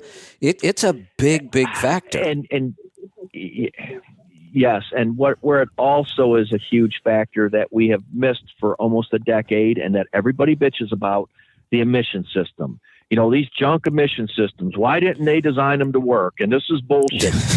They worked. We just geared them wrong. That was a part of it. Not much an engineer that's working on it was a way bigger part of it, I think, than anybody really realizes. The more I dig into the whole piston speed emissions thing, man, and we've always said, it's probably not worth re-ratioing a truck. If you have an emissions truck, you really got to think about that statement. That's true. Because You're if right. they got it screwed up, somebody got it out of the factory, what that cost. So it's something that, every time we kind of say that, I'm thinking to myself, maybe that's not right anymore on some of these newer trucks. So it probably isn't. Need to pay attention to and adjust our thinking. I know. I hate to spend $8,000. It's like there's. I agree with you, but I think you're right. I think we have to rethink that now in today's world. Yeah, because look at a lot of the one box issues. Detroit had struggled with one box issues. At a certain point, you were going to spend how much on a one box? 20 or 25,000. A lot of this was. Right. Yeah. So if you would have re-ratioed that truck early on for $8,000, you may not be. You wouldn't be doing it against that one box issue. You're right. Yeah, I know. Yep. The thing is, that's almost why I want to get some solution to make this not so labor intensive. Not only is it time intensive for you to work with the person and the dealer. I can do this on most trucks. I'm getting closer on Volvo now because I've been working with you for so long. I can do it on just about everything else. John can do it. We have some people at Pittsburgh Power that could. We have some people in the fuel mileage group that could. But honestly, there is going to be a very, very limited number of people that could help you spec any of the trucks or all of the trucks. Well, even if you get the spec right, it's the interaction with the dealership that becomes problematic. Yeah. And, I can walk into a Volvo dealership and, let's face it, I'm carrying some clout when I walk into there, and very few people are going to argue with me on stuff. They're basically like, okay, I'll just submit it. Right. They don't want to push back anymore. And that is the magic right there for people. Getting the spec, that's kind of the easy part once we know what to do. We got targets to shoot for. We can start to hit the bullseye. It's actually the interaction at the dealership that becomes.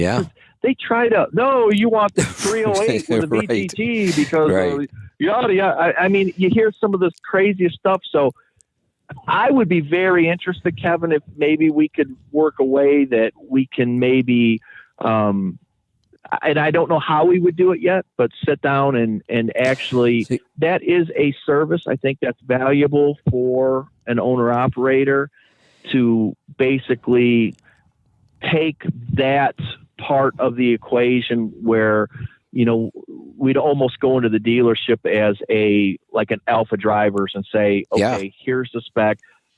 I can do it with a Volvo now. Here's the codes and everything laid out. Here's what you might need for engineering approval, and here's who you need to talk to. Make this happen. Yeah.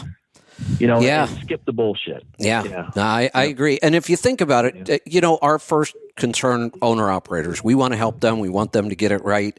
But as an industry, if we, think about it, that $8,000 to re-gear, whatever it's going to cost us, it's just a total waste of money. It should have been geared right in the first place. If we could get fleets and dealers to understand this, then the secondary market becomes better. Well, and this is part of the problem that we're up against, trying to get the secondary market to embrace some of these new technologies. Look, fleets will order trucks saying, I need something I can resell, so it's going to be a 308, even though I'm going to save a little bit of money on fuel with a 264, I can't resell it. So we're stuck in this trap.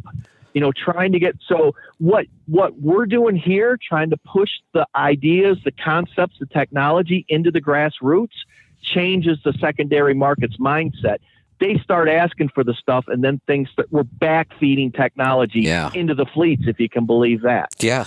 And that's exactly what's happening. And it blows people's minds when you lay it out that way. I talked to some guys, higher up in the corporate structure that you're doing what? We're back-feeding this. And they're like, oh, okay. And then they start to get it. It starts to click. So, and so it's difficult. This is very difficult to do. And, you've got a platform and I've got some social media presence where we're really starting to have an impact here on kind of backfeeding some of this technology so we can get some buy-in on it. And, first, how it is so many years, just buy a glider kit and an old engine, screw that new bullshit. And that has been what has been problematic, definitely. No doubt. The idea for an app or even a website, but I'm just thinking everybody uses their phone now. Apps are actually easier to program. And the idea for me came about for myself.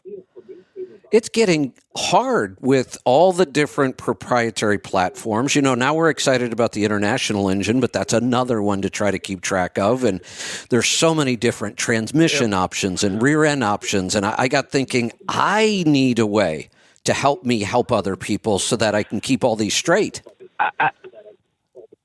Kevin, I think an app with a series of videos where, for example, on a Volvo platform where I could have the truck and I could take it from the bumper to the taillights, go over every single piece, why it's there and what it's doing, and then have the customer so they can link the salesperson back to that video and say, watch this before we talk. Yeah, exactly. I think that starts to make a lot of sense. So, I think something like that would be of extreme value to not only the customer buying the truck, but to the OEM as well. Yeah, and you know what? It brings everybody to the same mindset, before we even start talking. And Yeah, that's and what once really needs to happen, because there's such a disconnect there. And here's another way we could use this, because, again, each truck is becoming so proprietary. We have specific issues. In an app like this, we could also put in videos and address things like the exhaust plungers. How many times do you have to say that? Yes. Right. You know, right. and then no, you're exactly right. Then we could make it very, very clear. This issue applies to these trucks, this model, this year, because people are running around going, "Oh my God, my exhaust plungers need adjusted," when they don't. They don't have that engine anymore. They don't even have them. Right. Yes, exactly. Right. Yep. They've already got the upgrade, and they don't have to worry about it, and they're stressing over, I need this or I need that. So video, I think, is a very powerful tool in combination with the type of app you're talking about. And I just think that would be invaluable to the market in general. And, when you have a win-win like that, I think it's something that we ought to at least explore the possibilities. I'm, as usual, open to just about anything when it comes to stuff like this. So if it's something that you want to have discussion about. I do. Absolutely. For us, the way we have our own programming team. That's why I think we could pull this off. And we spend a certain amount of money on programming every month after month. We always do. And so it never varies. It isn't like this is going to cost me a lot of money. It just comes down to time. We invest the same amount of money to our programming team every month, and it's just, what can they get done? And then we just move on to the next project. Sure. So it's just a matter of, kind of outlining this, putting it together, and then just sticking it in our programming schedule. And I think it just has a lot of potential. I think the way to probably pursue this, I know the Volvo platform very well. I think what you would do is we would put together the first one on the Volvo platform. Yep. And then I think you'd reach out to the other OEMs and say, watch this. We want to put something together like this for your platform. Give us your engineering staff so we can, put this together. I would have a very difficult time to set up a PACCAR optimally because I don't have the time involved on it. So you'd have to get buy-in from the other OEMs at that point in order to make sure that we get this right. Here's the thing. I remember reading a book a long time ago. Boy, I wish I could remember the name of the book. The concept was basically using leverage of competitors. It was a sales book. And the concept would work here. So, like you said, we know we can do this on Volvo. We know we can do it on Freightliner pretty well right now. Getting the buy-in from the dealer, all we have to do is get one. And I'm pretty sure we'd get, a lot of cooperation from Volvo, because then you just go to PACCAR and go, hey, look what Volvo's doing, guys. You better get on board. Yeah. And then once you get, once you get Volvo and PACCAR, then it's easy to go to international and say, hey, guys, you don't want to be left behind on this one. Right. No, I agree. I think I'll start working on that. I'm open to anything. Just let me know. And good. And also, again, kind of expanding on the idea, not just new trucks. I mean, we can go backwards and say, here are other good specs for used trucks you might be looking for. Right. Absolutely. That would actually probably be the easier, because we have all the experience in the world. Pittsburgh Power knows that stuff inside and out. That's their wheelhouse, and absolutely. Yeah. So that would make sense. Good. Well, we have all the resources. We have the idea. All we have to do is the hard work. Execute. There you go. Execute. All right. Execute, right? All right. Yep. Hey, 3 hours today, no breaks. Awesome. I'm going to cut you loose and let you get on to the rest of your day. Yeah, I'm 3 hours behind on my delivery, but that's okay. I'm just taking, I'm just thrilled to death that these guys threw this stuff to me to run up to the vocational school. Oh, I love that. I was just absolutely love that. Stunned. There's got to be $150,000 worth of stuff on here. They're just like, hey, you want it? Yeah. Yeah, I'll take that. Not a problem. And what a good use for it too. Absolutely take that. So Absolutely, man. This is very, very cool. So I'm get that big shout out to the guys at Volvo for for the generosity there. Kudos to them. Get that technology in the hands of those young technicians. Yep, and then you're going to see some real ideas really come to life because, let's face it, when you're younger, you outthink us old farts. That's right. In circles, That's right. You have imagination still that you're not limited by your experience. So we kind of get tunnel vision, and you really can't do that. And they're like, oh, why not? And when they bring it to us, we'll call them dumbasses, and then we'll realize, oh well, maybe they're not so dumb. Maybe they're onto something here. Yeah, of course, yeah. And then we'll be our grumpy old selves. That's right. Like, awesome. All right, stuff. Sounds good. All right. Today. Yep. Awesome. Good stuff. Get to your day, and we'll do it again next week. Have a great weekend. All right, thanks, Kevin. We'll chat at you later. All right, we will. We'll see you back here on Monday. Be safe, be profitable, be fit and healthy. Always do the hard work and master the journey.